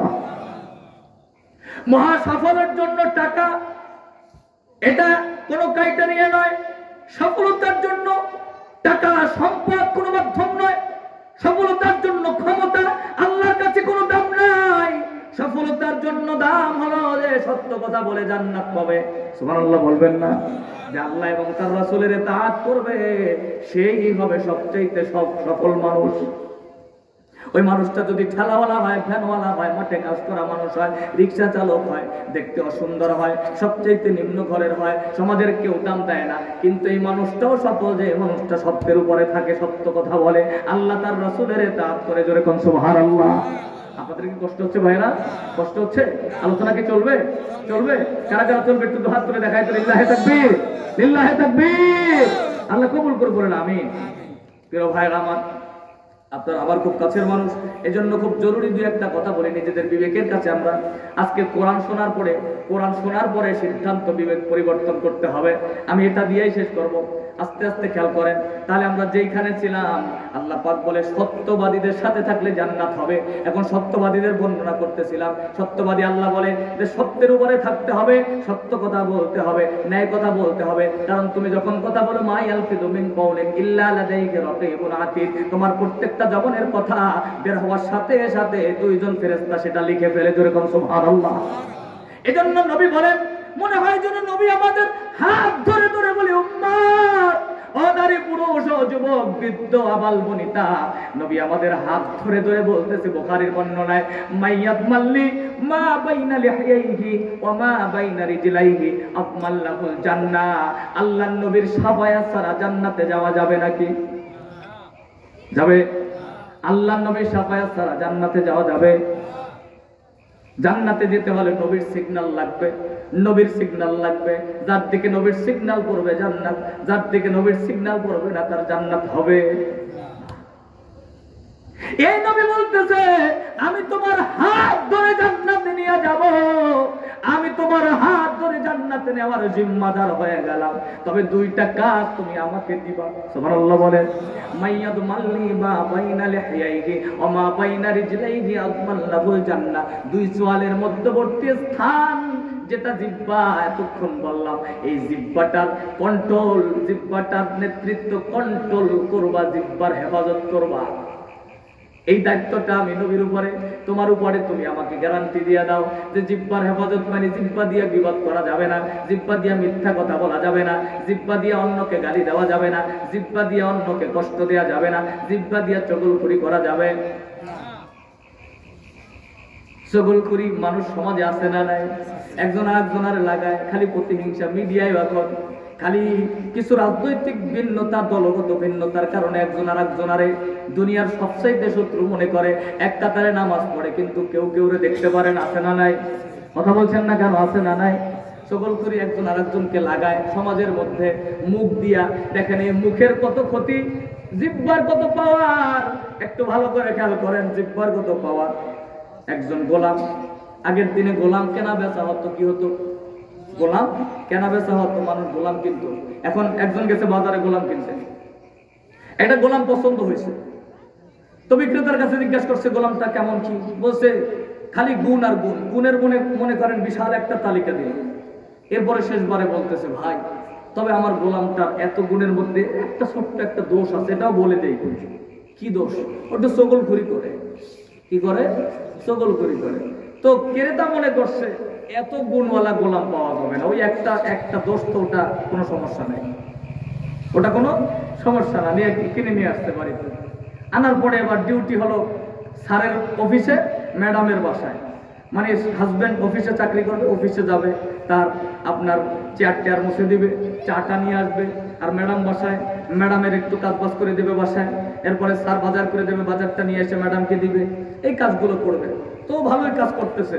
আস্তে আস্তে ওর একটা ওই ছোট্ট একটা দোষ, ওইগুলো পরিবর্তন হয়। রাসূল বলে পাহাড় চলে যায় এক জায়গা থেকে আরেক জায়গায়, বিশ্বাস করবা মানুষের চরিত্র স্বভাব পরিবর্তন হয়, এটা বিশ্বাস করা যাবে না। ওর মনের মধ্যে তো ওই চগলখুরির অভ্যাস, ওইটা তো ছাড়তে পারতেছে না। এবার ওই ম্যাডামের চেয়ার মুছতেছে, চা নিয়ে আসছে। স্যার এত কষ্ট করেন আপনি কার জন্য? কেন? তোর ম্যাডামের জন্যই তো কষ্ট করি। ম্যাডামের জন্য কষ্ট করেন স্যার? এই কি ম্যাডাম বুঝলো? ম্যাডাম বুঝলো না কেন? বলছে আপনি এত কষ্ট করেন এখানে বসে, আর ম্যাডাম বাড়িতে বসে। কিরে কি বাড়িতে কি করে? বাস্তব কথা বোঝার জন্য আমি চগলখুরির উদাহরণ দিচ্ছি। ম্যাডাম বাড়িতে বসে, কি বাড়িতে বসে? সে ওই যে আর এক ম্যাডাম লাগে কথা বলে। আচ্ছা বলেন তো, কোনো স্বামী এটা সহ্য করে? কথা বলছেন না কেন? আগে তো লাগাই দিই। এবার এই বস, এই স্যার কি আর অফিসে কাজ করতে পারবে? তার মনে কি আর কোনো তৃপ্তি আছে? এটা একটা কাজ করে দিল খালি। আবার এদিকে ম্যাডামের সাথে কাজ করতেছে। ম্যাডাম এত কষ্ট করেন এই সংসারটার জন্য, এই বাড়ির জন্য, কার জন্য করেন? কে? এত স্যারের জন্য করি। আহা, স্যারের জন্য এত কষ্ট করেন, অথচ স্যার আপনার এই কষ্ট বুঝলো না কেন? আরে স্যার অফিসে বৈশা। কি অফিসে বৈশা? না থাক বলা যাবে। আরে বল কি হয়েছে? আকর্ষণ বাড়তেছে কিনা? ওই যখনই বলছে বলা যাবে না, তখন আরো শোনার জন্য আগ্রহ বাড়তেছে কিনা, ওই সুযোগটা বলতেছে স্যার ওই অফিসে অন্য ম্যাডামের সাথে, বুঝেন তো কথা? ব্যাস বলেন, লাগলো কি লাগলো না? আগের মতন ভালোবাসা কি আর থাকবে? হ্যাঁ, এখন একজন আরেকজনকে আর বিশ্বাসই করতে পারে না, কোথায় কোথায় সন্দেহ, এক পর্যায়ে সম্পর্ক শেষ। কিভাবে কি? এখন স্যার গোলামের কাছে, সহযোগীকারী তো পাশে বন্ধু তো গোলামের কাছে বলতেছে একটু পরামর্শ দিয়ে কি করা যায়। বলে স্যার লাইফের দরকার নেই, মেরে ফেলেন। কি করবেন? মেরে ফেলেন তো, আবার নতুন কত মেয়ের অভাব আছে নাকি, আবার বিয়ে করাই দেবো। তো কিভাবে মারবো? বলছে আমি একটা আপনার চাকু দেই। একদম গোলাম নিজেই চাকুটা দিচ্ছে, বলছে ম্যাডাম যখন ঘুমাবে আস্তে করে আপনি তার গলার কাছে তলাটা ধরে দেবেন। এদিকে ম্যাডামের এসে বলছে ম্যাডাম আজকে সতর্ক থাকবেন, স্যার কিন্তু প্ল্যান করছে নতুন বিয়ে করবে আপনারে মাইরিয়া, সুতরাং আপনি ঘুমাবেন না, ঘুমের ভান করে তাকাই থাকবেন, মানে চোখ বন্ধ করে থাকবেন। দেখবেন আমার কথা বিশ্বাস আপনি নাও করতে পারেন, কিন্তু এতটুকু অনুরোধ করছি আপনি ঘুমাবেন না, ঘুমের ভান করে থাকবেন, তাহলে আমার কথা সত্য প্রমাণিত হবে। ম্যাডাম চিন্তা করছে, গোলাম বলছে, ঘুম কি আসার সাথে চোখ বন্ধ করে ঘুমিয়ে গেছে। ওদিকে স্যার এসে চাকুটা ধরছে, ম্যাডাম হাত ধরে উল্টা নিয়ে, আমাদের দেশে আছে না কত গালি, গ্রামে, গোলামের ভূত তুই আমারে মারবি বললেই হাতটা নিয়ে উল্টাইয়া চাকুটা হাতে নিয়ে আস্তে করে ম্যাডাম দেশে স্যারের কল্লা বাধা করে। এবার স্যারের আত্মীয় স্বজন এসে, জায়গায় কোনো কথা নাই, ম্যাডামের শেষ।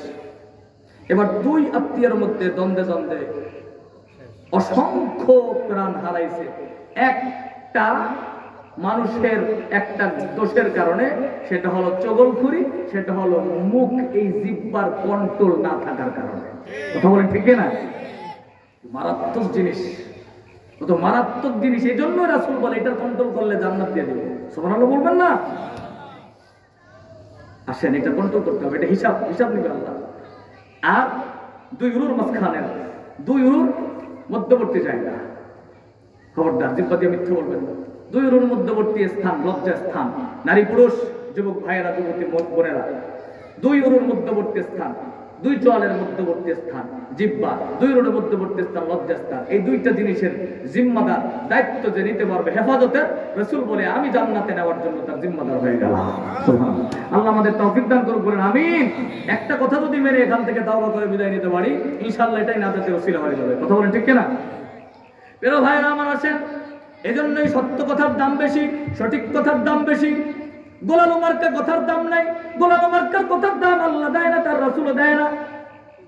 সত্যবাদী কারা? যারা সত্যের উপরে লড়ে, বাতিলের কাছে আপোষ করে না, জিহাদ করে, লড়াই করে, জান মাল দিয়ে একজনের জন্য। তিনি কে? জান্নাত যেতে হলে লড়াই করতে হবে, সংগ্রাম করতে হবে, জান মাল আল্লাহকে দিতে হবে। আল্লাহ জান মালের বিনিময় একটি জান্নাত দিবে। জোরে কোন সুবহানাল্লাহ। কেমন জান্নাত? কেমন জান্নাত? সামনে রোজা আসতেছে, রোজা আসতেছে, রোজাদার এই সিয়ামের মাসে একটি দরজাই থাকবে, রাইয়ান, রোজাদাররা ঢুকবে। যারা আল্লাহর জন্য জান্নাত দিবে, এমন জান্নাত আল্লাহ দিবে। আমি কোরআন দিয়ে শুধু যদি বলতে যাই, কোরআনই প্রমাণ করে এমন জান্নাত, যে জান্নাতের মধ্যে হুর দিবে। মানুষ হুরের গল্প করছে, মহিলারা বলে খালি হুর দেবে, আমরা কি পাবো? শোনেন প্রিয় ভাইয়েরা আমার, ওই হুর আপনি কি করবেন? আমি কয়েকদিন আগে একটা তাফসীর করলাম, আল্লাহ পাক জান্নাতীদেরকে যে হুর দেবেন, ওই হুরের যে সৌন্দর্য থাকবে তার চাইতে হাজার হাজার কোটি গুণ বেশি সৌন্দর্য হবে আপনার আমার স্ত্রী যদি জান্নাতি হয়, তাদের সৌন্দর্য। যেরকম সুবহানাল্লাহ। মা বোনদের কান খাড়া করে শোনেন, হিংসা করার কিছু নাই। মা বোনরা মনে করে আমরা যাবো কই, আমাদের স্বামীদের সাথে হুট থাকবে, কিন্তু না না, আল্লাহ রাসূল বলেন, আমি তাফসীরের মধ্যে স্পষ্ট করেছি, ভালো করে খেয়াল করেন, তাফসীরের মধ্যে স্পষ্ট করেছি, হুরদের আলো যদি আপনি মোমবাতির আলো ধরেন, হুরদের আলো যদি মোমবাতির আলো ধরেন, হুরের ব্যাখ্যায় হাদিসে পাকে আসছে, একটা হুর যদি দুনিয়ায় আসতো, হুরের এই পায়ের গোছা যদি বের হয়ে যায় তো দুনিয়ায়, তাহলে গোটা পৃথিবী সূর্যের আলো মলিন হয়ে যেত। একটা হুরের পায়ের গোছা যদি বের হইতো দুনিয়ায়, সূর্যের আলো সেখানে ফেল করত, সূর্যের আলো চাইতে আলোকিত হয়ে যাইত। এই হলো হুর। আর তাফসীরের মধ্যে আছে, মুফাসসির ব্যাখ্যা করেছে, আপনি যদি হুরের সৌন্দর্য মোমবাতি ধরেন, সেই ক্ষেত্রে আপনার স্ত্রী যদি জান্নাতি হয়, আপনার স্ত্রীর সৌন্দর্য সূর্যের আলো ধরতে হবে। সুবহানাল্লাহ বলবেন না? কথা কি বুঝতেছেন তো? সেখানে কোনো ঝগড়া থাকবে না, বিবাদ থাকবে না, কোনো হিংসা বিদ্বেষ থাকবে না। এমন জান্নাত, যেই জান্নাতের প্রত্যেকটা দেয়াল থেকে বেশ আম্বরের ঘেরান হবে। এমন জান্নাত, যেই জান্নাতের ঘেরান যাবে 40 বছরের রাস্তার দূরে। কয় বছরের রাস্তার দূরে? এমন ঘেরানি থাকবে শুধু। রাসূল বলেন, মান কাতালা নাফসান মুআহাদান লাম ইয়ারিহ রাইহাতাল জান্নাহ ওয়া ইন্না রিহাহা মিন মাসিরাতি 40 আমা। একটা দ্রুতগামী গাড়ি হাই স্পিডে চলছে, 1 সেকেন্ডও থামছে না, কোথাও চলছে তো চলছে। একদিন, 2 দিন, 3 দিন, 1 সপ্তাহ, 1 মাস নয়, 1 বছর নয়, এভাবে 40 বছর পর্যন্ত একটানা চলছে তো চলছে। 40 বছর চলতে চলতে যেখানে যায় থামবে, এত দূরত্বের জায়গা পর্যন্ত জান্নাতের ঘেরান পাওয়া যাবে। কি জান্নাত আল্লাহ রাখছে! এজন্য জান্নাত যারা বোঝে তারা জীবন দিয়ে দিতে পারে। এই হাদিসের মধ্যে আছে, যে ব্যক্তি কোন অমুসলিম ব্যক্তিকে হত্যা করে, দেখেন ইসলাম কত মানবতার ধর্ম, ইসলাম কত মানবতার ধর্ম। এজন্য বর্তমানে 5ই আগস্টের পরে, জুলাই আগস্টের পরে অনেক হিন্দু ভাইরাও চায় রাষ্ট্রে ইসলাম যাক। আল্লাহু আকবার বলেন। সংসদে ইসলাম যাক, কারণ রাষ্ট্রে সংসদে ইসলাম থাকলে, ইসলাম আলারা যদি শাসন করে, হিন্দু ভাইরা, অমুসলিম ভাইরা সবচাইতে বেশি শান্তিতে থাকবে। ওটা পৃথিবীতে মানুষের চূড়ান্ত অধিকার দিয়েছে একটি ধর্ম, তার নাম ইসলাম। এজন্য রাসূল বলেন, কত হাদিস আছে বর্ণনা করে শেষ করতে পারবো না। আল্লাহ রাসূল বলেন, কেউ যদি কোনো মুসলিমকে হত্যা করে, সে জান্নাতের ঘেরান পাবে।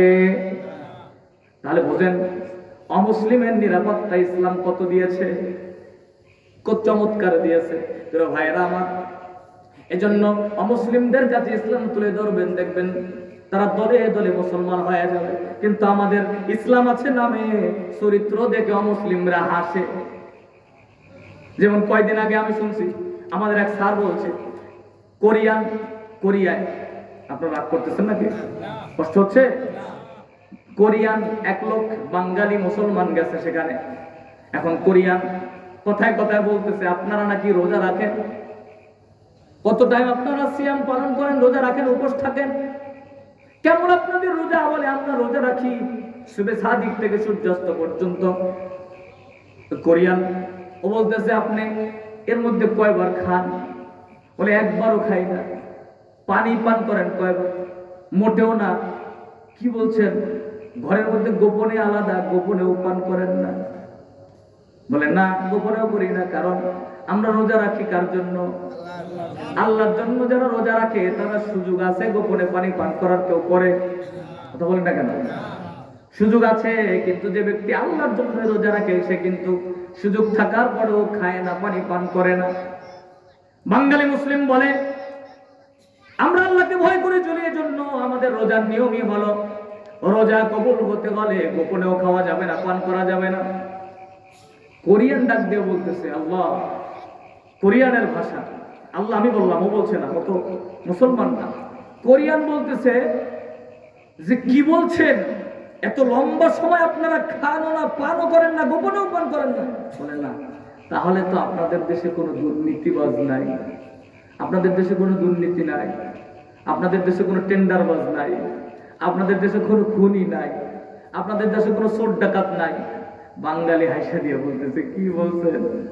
আমরা দুর্নীতিতে চ্যাম্পিয়ন হয়েছি। কথা বলেন না কেন? বাঙালি হাসা দিয়ে কি বলছে? আমরা দুর্নীতিতে চ্যাম্পিয়ন হয়েছি। আর আপনি বলতেছেন আমার দেশে দুর্নীতি নাই। ক্ষমতার চেয়ার পরিবর্তন হয়, কিন্তু দুর্নীতি কমে না, টেন্ডারবাজি কমে না, চেহারা পরিবর্তন হয়, হত্যাকারী বন্ধ হয় না, ঠিক না? টেন্ডারবাজি বন্ধ হয় না, চুরি ডাকাতি বন্ধ হয় না। আমরা সেই বাঙালি। ও কোরিয়ান অবাক হয়ে গেছে, কিসের রোজা রাখে না? যারা রোজা রাখে, রোজা রেখে আল্লাহকে ভয় করে না, গোপনেও পানি পান করে না, সেই মানুষগুলো চোর হয় কেমনে, ডাকাত হয় কেমনে, টেন্ডারবাজ হয় কেমনে, দুর্নীতিবাজ হয় কেমনে, মিথ্যাবাদী হয় কেমনে, হত্যাকারী হয় কেমনে, অন্যের মাল ঠকাই খায় কেমনে? কথা বলে ঠিক না? কিভাবে হয়? রোজাকে এটা শেখায়, সিয়ামকে এটা শেখায়। সারা জীবন তো আপনি নামাজের ওয়াজ শুনলেন, রোজার ওয়াজ শুনলেন, সত্যি সত্যি রোজা নামাজ পড়তে পড়তে এখনো পর্যন্ত চরিত্র সংশোধন হলো আমাদের। তো রাগ করেন, আপনি আমার এলাকার রক্তের কাছের মানুষ, এজন্য খুব আবেগ নিয়ে ভালোবাসা নিয়ে আপনাদেরকে বোঝাই। আসেন আমরা মানুষের মতন মানুষ হয়ে আমার পরিবার আমার সমাজটাকে সাজাই। কথা বলে ঠিক না? আমাদের মধ্যে ভুল আছে, ভুল ত্রুটিগুলোকে আজকের এখান থেকে শেষ করে বিদায় নিয়ে বাড়িতে যাবো ইনশাআল্লাহ। প্রিয় ভাইয়ের আমার, তাহলে মুত্তাকি সত্যবাদী কে? যারা লড়াই করে সত্যের উপরে থাকে। বিপদ আসবে, মুসিবত আসবে, জান যাবে, মাথা নত করবে না। আব্দুল্লাহ বিন জমু রাদিয়াল্লাহু তাআলা একজন পঙ্গু সাহাবী, একজন পঙ্গু সাহাবী, দুই পা নাই, রাসূলুল্লাহর দরবারে দেখতেছে যুদ্ধের ময়দানে আপনার করতেছে, কাতার সুদা করতেছে সাহাবীদেরকে।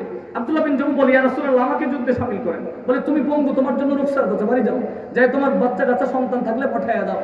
4টা সন্তান ছিল, বড় সন্তানটাকে ডাক দিয়েছে, বাবা যা রাসূলুল্লাহর সাথে যুদ্ধে যা।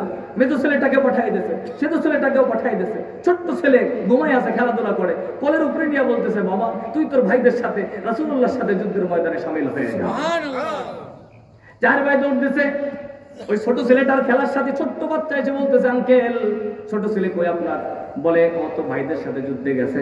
বলে, পথটা দেখায় দেন, আমিও যাব। পথ দেখাই দিয়েছে, সাথে সাথে ছেলেটা দৌড় দিছে। আব্দুল্লাহ বিন জমু চোখ দিয়ে পানি পড়তেছে, হায় রে হায়, ছোট্ট ছোট্ট বাচ্চাগুলো যুদ্ধে যাওয়ার জন্য রাসূলুল্লাহর ঢলবাড়ি করতে যাই, তাহলে আমার পা না থাকতে পারতে, পা না থাকে তাতে কি আমি বসে থাকতে পারি না?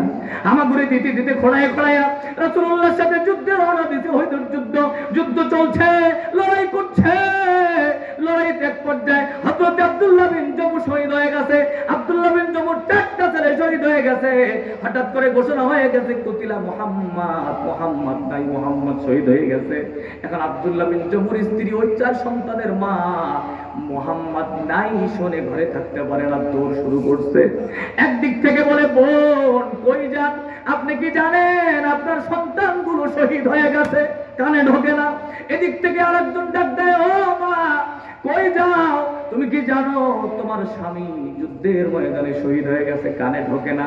একটাই কথা, কই আমার নবী, কই আমার নবী কেমন আছে? আমার একটু সংবাদ দাও, আমার নবী কেমন আছে?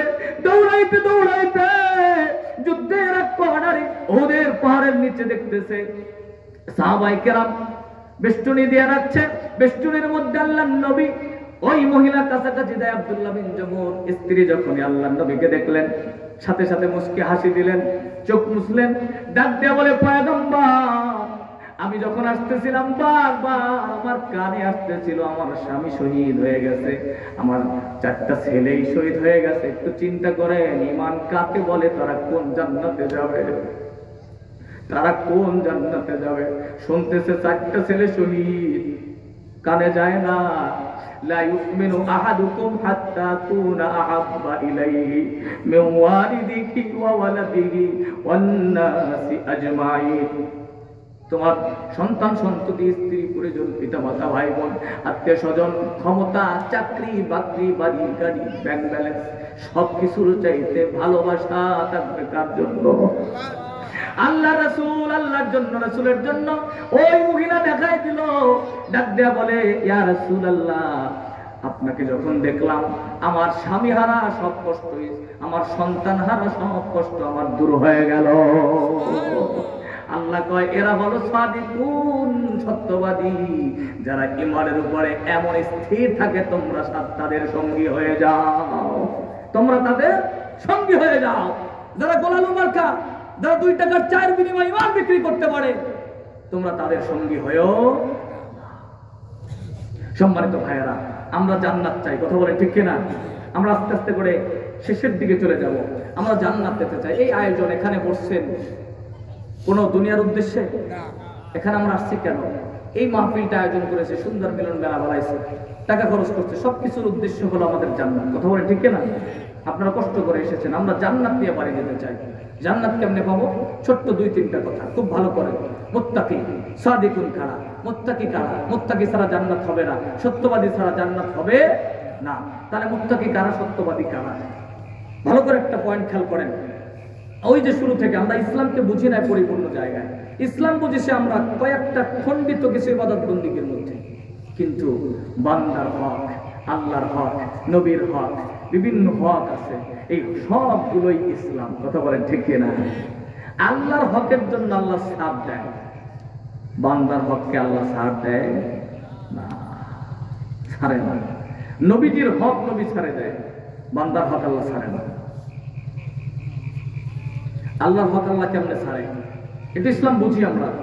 যুবকরা, যেই নামাজ এমন একটি ইবাদত, যদি আপনি সমুদ্রের মধ্যে হাবুডুবু খান, এই অবস্থায় যদি দেখা যায় সূর্য পশ্চিম আকাশে ঢলে যাচ্ছে, তার মানে আসরের নামাজ চলে যাচ্ছে, এই অবস্থায়ও ওই হাবুডুবু অবস্থায় নামাজের নিয়াত করতে হবে। সুবহানাল্লাহ বলবেন না? এত কঠিন বিধান। যে অবস্থায় আছেন সেভাবে, পোশাক নাই, উলঙ্গ নামাজের সময় ওয়াক করতে হবে। নামাজের কোনো ছাড় নেই, কোনো ছাড় নেই।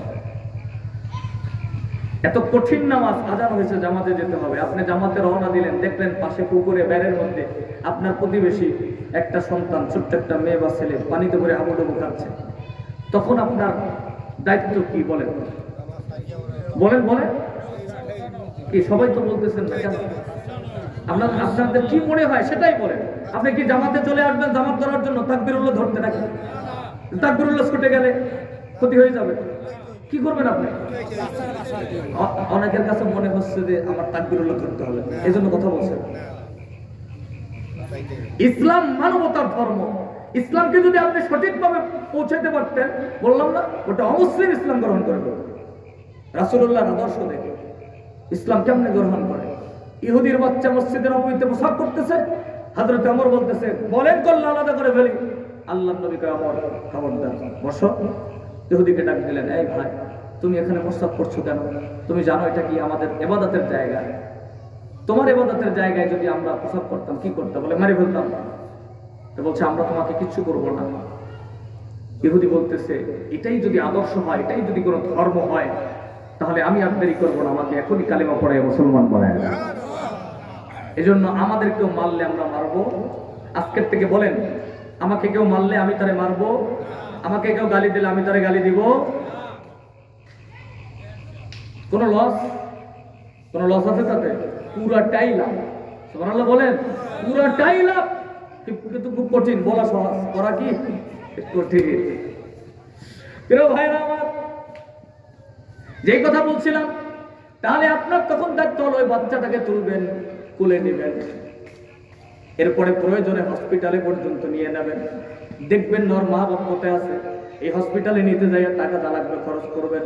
পরবর্তীতে তারা যদি ধনী হয় তাদের কাছ থেকে চাইয়া নেবেন, যদি একদম অসহায় হয় ছেড়ে দিতে পারলে ছেড়ে দিবেন।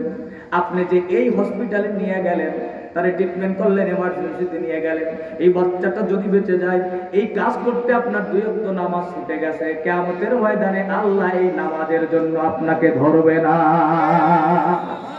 চ্যালেঞ্জ, এটা ইসলাম, এটা ইসলাম। আল্লাহ তার হককে বান্দার হকের ক্ষেত্রে ছেড়ে দেয়। আগে আমার বান্দার হক। এই জন্য একটা মহিলা একটা বিড়ালকে না খাওয়াইয়া মারছে, বাইরে রাখছে, খাওয়ান দেয় না। আল্লাহ রাসূল মেরাজে যাই দেখতেছে শাস্তি দিতেছে।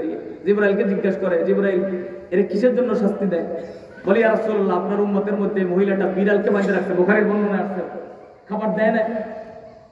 এই একটা বিড়াল কষ্ট দিয়ে মারছে, এজন্য আল্লাহ তারে চিরদিনের জন্য শাস্তি দিবে। অপর জায়গা আমরা পড়েছি, আপনারা শুনেছেন, একটা পতিতা মহিলা বুঝেন তো, হেঁটে যাচ্ছে, একটা কুত্তার জিহ্বা কষ্টে কুত্তার জিহ্বাটা লেলা করতেছে, এই আসল বিছাইয়ের কয়েক ফোঁটা পানি দিয়ে দিয়েছে, কুত্তাটা বেঁচে গেছে, মহিলাটাকে আল্লাহ জান্নাত দিয়ে দিবে। এটা প্রাণী বাঁচাইলে আর মারলে জান্নাত হয়, জাহান্নাম হয়। তাহলে মানুষ আশরাফুল মাখলুকাত, মানুষের উপকার করলে আর মানুষ মারলে কি হবে? মানুষ যারা মারে তারা কোনোদিন জান্নাতে যেতে পারে? যেই রাজনীতি মানুষ মারা শিখায়, এমন রাজনীতিও মুসলমানের হত্যা করতে পারে না। ঠিক আর আছে? ঠিক আছে? দুইজনে ঠিক বলছে, কথা বলে না কেন? দুইজনে ঠিক বলছে। মনে করছে ওইটা বললে তো শেষ। এতক্ষণ কি ইসলাম আলোচনা শুনলেন আপনি নামাজও করবেন, এমন রাজনীতিও করবেন যে রাজনীতি আপনারা মানুষ মারা শিখায়। আপনি আল্লাহর জান্নাতে যাবেন? হতে পারে না, অসম্ভব। রাগ করে না প্রিয় ভাইরা, একটু বুঝি, একটু বিবেকের কাছে আমরা নাড়া দিই। আসেন দ্বিতীয় কথা, আল্লাহর হক ছেড়ে দেয় যে বান্দার হকের ক্ষেত্রে বলতে গেলে আরো 1 ঘন্টা সময় লাগবে, এখানেই শেষ। 2 নম্বর, রাসূলুল্লাহ বান্দার হক ছেড়ে দেয় আল্লাহর হকের ক্ষেত্রে, আল্লাহ রাসূলও ছেড়ে দেয়। আল্লাহর হক কি? আল্লাহ রাসূলের হক কি? আল্লাহ রাসূলের হক হলো আল্লাহ রাসূল যতদিন থাকবেন ততদিন তার হাতে হাত দিয়ে ইসলাম গ্রহণ করতে হবে। কেউ যদি রাসূলুল্লাহর হাতে হাত দিয়ে মুসলমান হয়, সেই অবস্থায় ঈমানের সাথে যদি মৃত্যুবরণ করে তাকে সাহাবী বলা হয়। সুবহানাল্লাহ বলেন। আল্লাহ রাসূলের হক হলো রাসূলের জীবদ্দশায় সাহাবী হতে হবে, সাহাবী হতে হবে। তো রাসূলুল্লাহর হাতে হাত দিয়া ইসলাম গ্রহণ করলে, মরে গেলে, এই অবস্থায় ইন্তেকাল করলে সাহাবী। সাহাবীদের মর্যাদা কি আকাশচুম্বী। আল্লাহ পাক বলে রাদিয়াল্লাহু আনহু ওয়া রাদু আনহু, তাদের উপরে আমি সন্তুষ্ট, তারাও আমার উপরে সন্তুষ্ট। সাহাবীদের মতো মর্যাদাবান পৃথিবীতে অন্য কোনো মানুষ হতে পারে? সমস্ত মানুষের উপরে সাহাবীদের মর্যাদা, সাহাবীদের উপরে রাসূলুল্লাহর মর্যাদা। কথা কি বুঝতেছেন তো? কিন্তু এই রাসূলের হকও আল্লাহ পাক বান্দার হকের ক্ষেত্রে ছেড়ে দেয়। কিভাবে? ইয়ামেনের করণ এলাকায় একজন ব্যক্তি ওয়াইস নামে, ওয়াইস করেনি, আপনারা ঘটনা শুনছেন, কিন্তু এর মূল একটি কথা আছে, এটা আজকে আপনাদের কাছে বাইর করে দেবো, এটা শোনেন না। ওয়াইস করেনি, চিঠি লাগছে, ইয়া রাসূলুল্লাহ, আমি তো আপনার হাতে হাত দিয়া সাহাবী হতে চাই, পয়গম্বর দেখা করতে চাই, কিন্তু আমার ঘরে একটা অসহায় মা আছে, বৃদ্ধা মহিলা আছে, মা, তার খেদমত করা দরকার, আমি কি করব? আল্লাহ রাসূল নিজের হক ছেড়ে দিলেন যে যা, আমার হক দরকার নেই, তোর আমার হাতে হাত দিয়ে সাহাবী হওয়া লাগবে না, তুই বান্দার হক, তোর মায়ের হক আদায় কর, তোর মর্যাদা সাহাবীর উপরে। সুবহানাল্লাহ বলবেন না? বাস্তবতা দেখেন, এগুলো বুঝতে হবে। রাসূলুল্লাহর সাথে দেখা হয় না, আল্লাহ রাসূল ইন্তেকালের আগে নিজের পোশাকটা দিয়ে দিয়েছে, নিজের পোশাক ওমর রাদিয়াল্লাহু তাআলাকে দিয়ে বলতেছে, আমার এই পোশাকটা পরাই দাও, আমার ওয়াইসকে দিয়ে দিও আমার ইন্তেকালের পরে, আর ওয়াইসের কাছ থেকে তোমরা দোয়া নিবা, ওয়াইসের কাছ থেকে তোমরা দোয়া নিবা। রাসূলুল্লাহর পোশাক পাওয়া কি জানো কোনো কথা? খাদিজাতুল কুবরা রাদিয়াল্লাহু তাআলা আল্লাহ রাসূলের কাছে একটা জিনিস চাইছিল, সেটা হলো পয়গম্বর মৃত্যুবরণ করলে আপনার পোশাক দিয়ে আমার কাফন দিবেন। লাভ কি? বলে আমার যদি গায়ে আপনার পোশাক থাকে আমার কবরে আযাব হবে। এই হলো নবী। তো এই পোশাক দিয়ে দেশে ওয়াইজ করনি, সাহাবীরা পায় না। সিদ্দিক আকবরের মতন পাওয়ারফুল, ওমর ইবনে খাত্তাবের মতন পাওয়ারফুল, ওসমান আলীর মতন পাওয়ারফুল সাহাবীরা রাসূলের গিফট হাদিয়া পোশাক পায় না, পাইছে সেই ওয়াইজ করনি, দেখাই হয় না, সাহাবী হয় না, হয় নাই কেন? মায়ের খেদমতের জন্য, বান্দার হক আদায় করেছে। রাসূলুল্লাহর ইন্তেকাল এক হজের মৌসুমে হযরতে ওমর, হযরতে আলী দুইজনে গেছে, হাজীদেরকে দাঁড়া করেছে, এই ওয়াইস এলাকা, এই করণ এলাকার আছো কে কে? একজন দাঁড়াইছে, তোমার নাম কি ওয়াইস? বলে না, আমার নাম ওয়াইস না। তোমার নাম কি? তো তুমি ওয়াইসকে চিনো? বলে ওয়াইস আমার ভাতিজা। ওয়াইস কি এসেছে? হ্যাঁ এসেছে। ওয়াইস কোথায়? ওয়াইস আরাফাতের ময়দানে উট চড়াচ্ছে। হযরতে ওমর আলী দুইজন দৌড় দিছে আরাফাতের দিকে। আরাফাতের ময়দানে যাই দেখতেছে জাবালে রহমতের কাছে একটু হালকা হালকা খাবার, ওর মধ্যে এক জায়গায় হযরতে ওয়াইস কারণে সেজদায় পড়ে আছে, আর ওই উটগুলোর পাশে উট চড়াচ্ছে, মানে খাচ্ছে। নামাজ পড়া শেষ, ওয়াইস কর্ণী বসছে, সালাম ফিরাইছে। হযরত ওমর আলী বলতেছে, ওয়াইস কর্ণী এই জামাটা রাসূলুল্লাহ আপনাকে হাদিয়া দিয়েছে। সুবহানাল্লাহ। আর আপনি একটু আমাদের জন্য দোয়া করেন আল্লাহর কাছে। করে দোয়া করেন। ভাই আপনারা কারা আমার কাছে দোয়া চাচ্ছেন? বলে আমি ওমর আর আমার ভাই আলী। বলছে আপনি ওমর ইবনে খাত্তাব, আপনি আলী ইবনে আবি তালিব। বলে সাথে সাথে দাঁড়ায় গেছে, বসা থেকে দাঁড়ায় গেছে। আগের দিনে মিডিয়া ছিল না, ফেসবুক ইউটিউব মিডিয়া, যে মানুষ মানুষকে চিনবে। ওমর আলীকে ওয়াইস কর্ণী জীবনে দেখে নাই, চিনতে পারে নাই, কিন্তু নাম শুনছে যে ওমর আর আলী দুইজন জালিলুল কদর সাহাবী। সুবহানাল্লাহ। সাহাবীর মর্যাদা ওয়াইস কর্ণী দাঁড়ায় গেছে। কেমন সাহাবী ওমর? নবী বলেন, লাউ কানা বা'দি নাবিয়্যান লাকানা ওমর। আমার পরে নবী কেউ যদি হইতোই তাহলে নবী হইতো ওমর, নবী হইতো ওমর। ওমরের সিদ্ধান্তে 19টা আয়াত আল্লাহ নাযিল করেছে।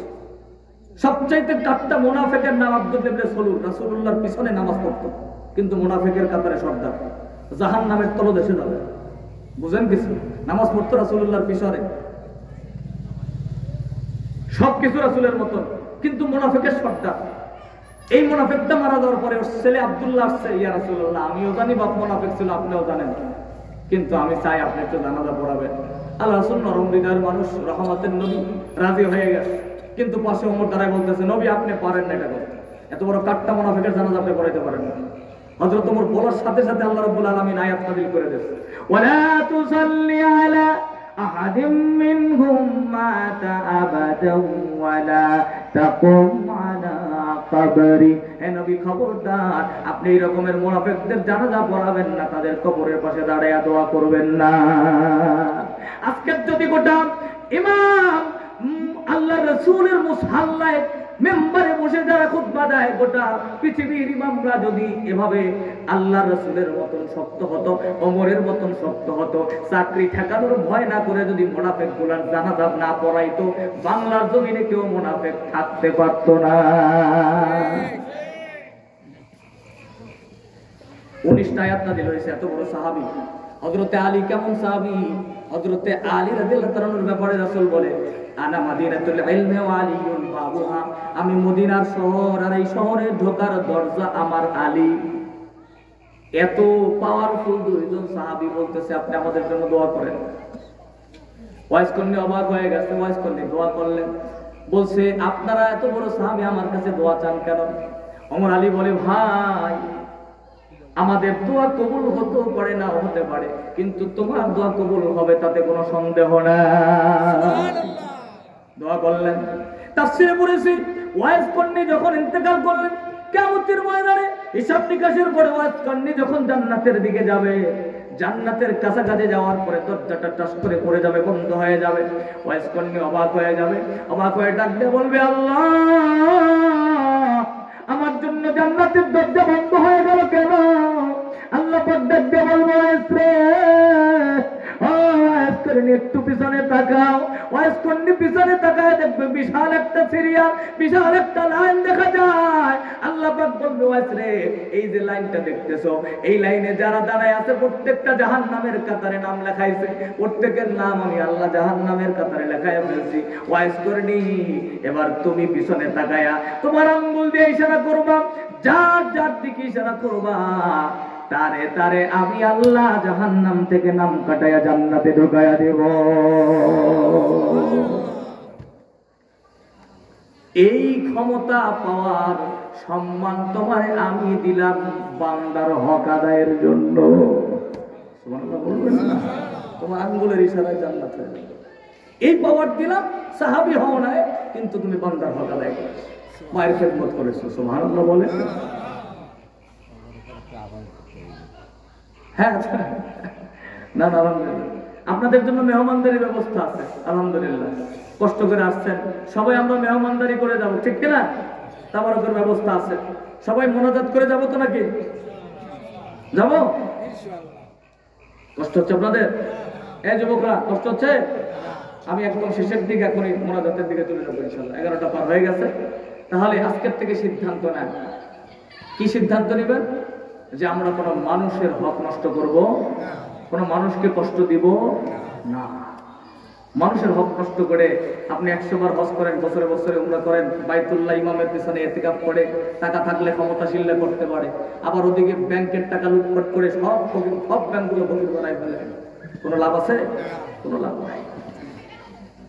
এজন্য বান্দার হক আল্লাহ পাক বলে, ওয়াবুদুল্লাহ ওয়া লা তুশরিকু বিহি শাইআন ওয়া বিল ওয়ালিদাইনি ইহসানা। আল্লাহর ইবাদত করো, আল্লাহর সাথে কাউকে শরীক করো না।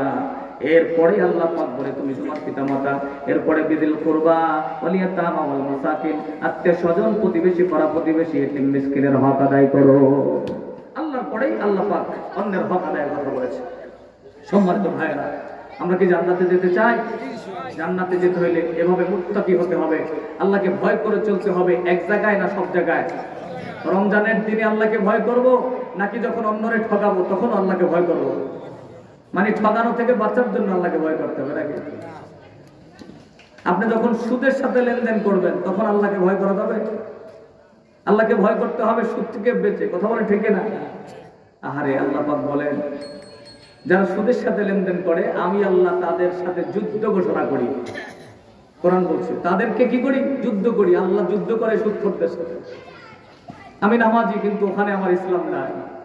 আল্লাহ আমাদেরকে হেফাজত করে বলেন আমিন। সম্মানিত ভাইরা, মুত্তাকি ছাড়া জান্নাতে যাওয়া যাবে না। আল্লাহ পাক বলেন, ওয়াজলিফাতিল জান্নাত للمتقين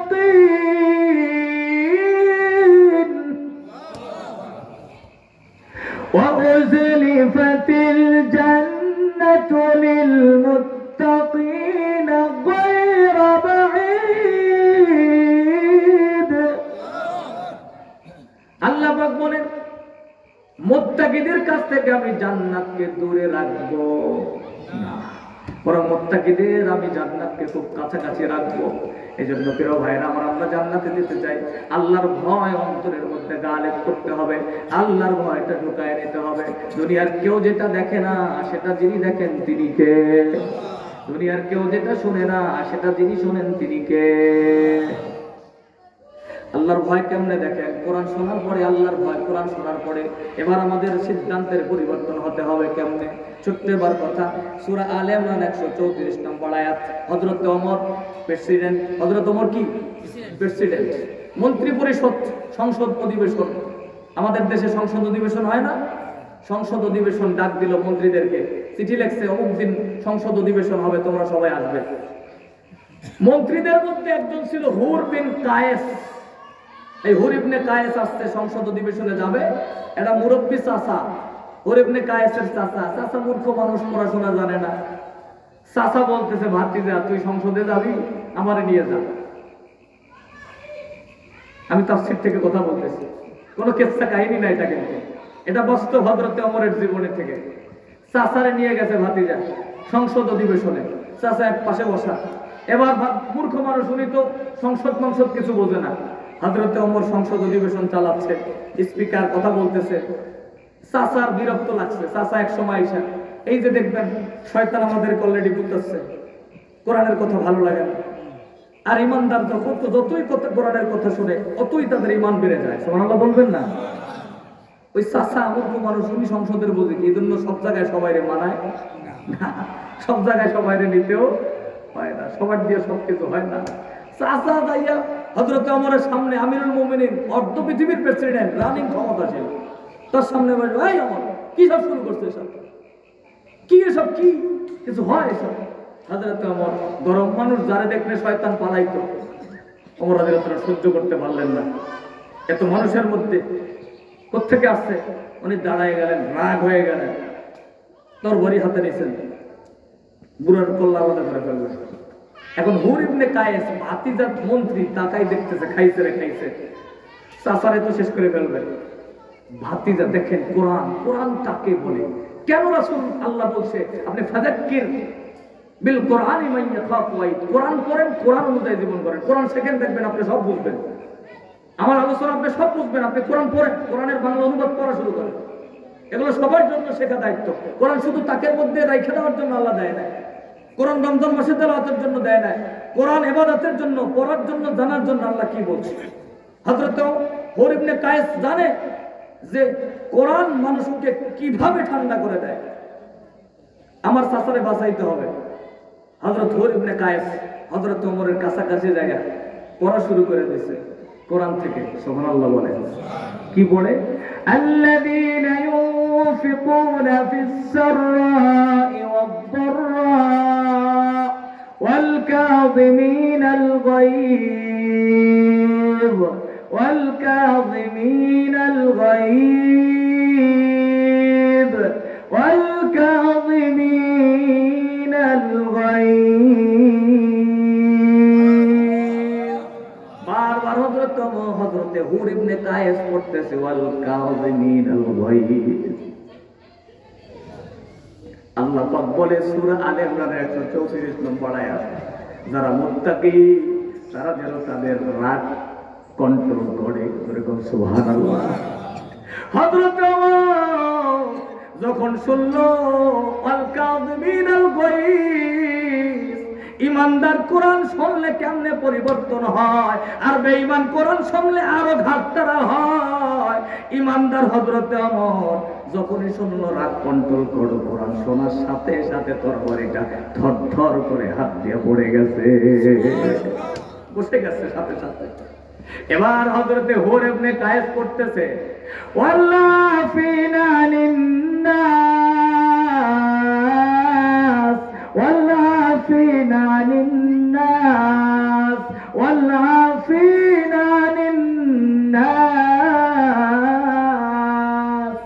আল্লাহ বলে মুত্তাকি তো মানুষকে মাফ করে দাও। সুবহানাল্লাহ, কি বলছে? মানুষকে ক্ষমা করে দাও, মানুষকে ক্ষমা করে দাও। আল্লাহর কোরআন বারবার হযরত ওমরের কানে যখন বাজতেছে, হযরত ওমর তরবারি ফালাইয়া দাঁড়াইয়া ওই বুড়া চাচারে জড়াইয়া ধরে হাউমাউ করে কান্না শুরু করছে। আল্লাহ বলতে মাফ করে দাও। হযরত ওমর জড়াইয়া ধরে বলতেছে, চাচা আপনার দিকে আমি গরম, আমি চোখ গোড়াইয়া তাকাইছি রে, চাচা আমারে মাফ করে দেয়। কে কার কাছে মাফ চায়? কথা কি বুঝতেছেন? কোরআন এভাবে মানুষকে পরিবর্তন করে দেয়।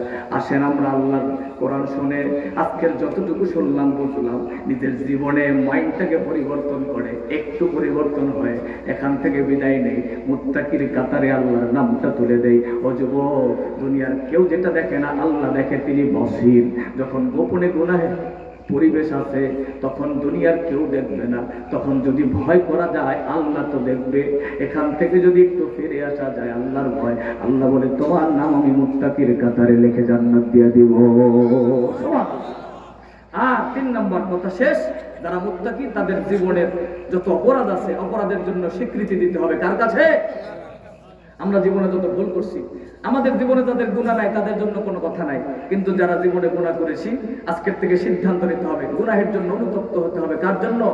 আল্লাহর কাছে অনুতপ্ত হলে আল্লাহ বলে ইল্লা মা তাবা ওয়া আমানা ওয়া আমিলা আমালান সালিহা ফাউলাইকা ইউবাদদিলুল্লাহু সাইয়্যাতিহিম হাসানাত। আল্লাহ বলে বান্দা শুধু বলতে দেরি আমি ভুল করেছি, আমি মাফ করতে দেরি করব। এখন তো অনেকে আসছেন আলহামদুলিল্লাহ, বসার জায়গা আপনাদের সামনের দিকে আগে যারা আসতেছেন সামনে আসেন, অনেক ফাঁকা জায়গা আছে, আমরা মোনাজাত করবো এখনই ইনশাআল্লাহ, সবাই মোনাজাত করে বিদায় নিব। পিছনের দিকে অনেক আসতেছে, বসার জায়গায় করে দেন, একটু কষ্ট করে একটু জিকির করি লা ইলাহা ইল্লাল্লাহ ইল্লাল্লাহ লা ইলাহা ইল্লাল্লাহ। আকাশের মালিক যেই আল্লাহ, জমিনের মালিক সেই আল্লাহ,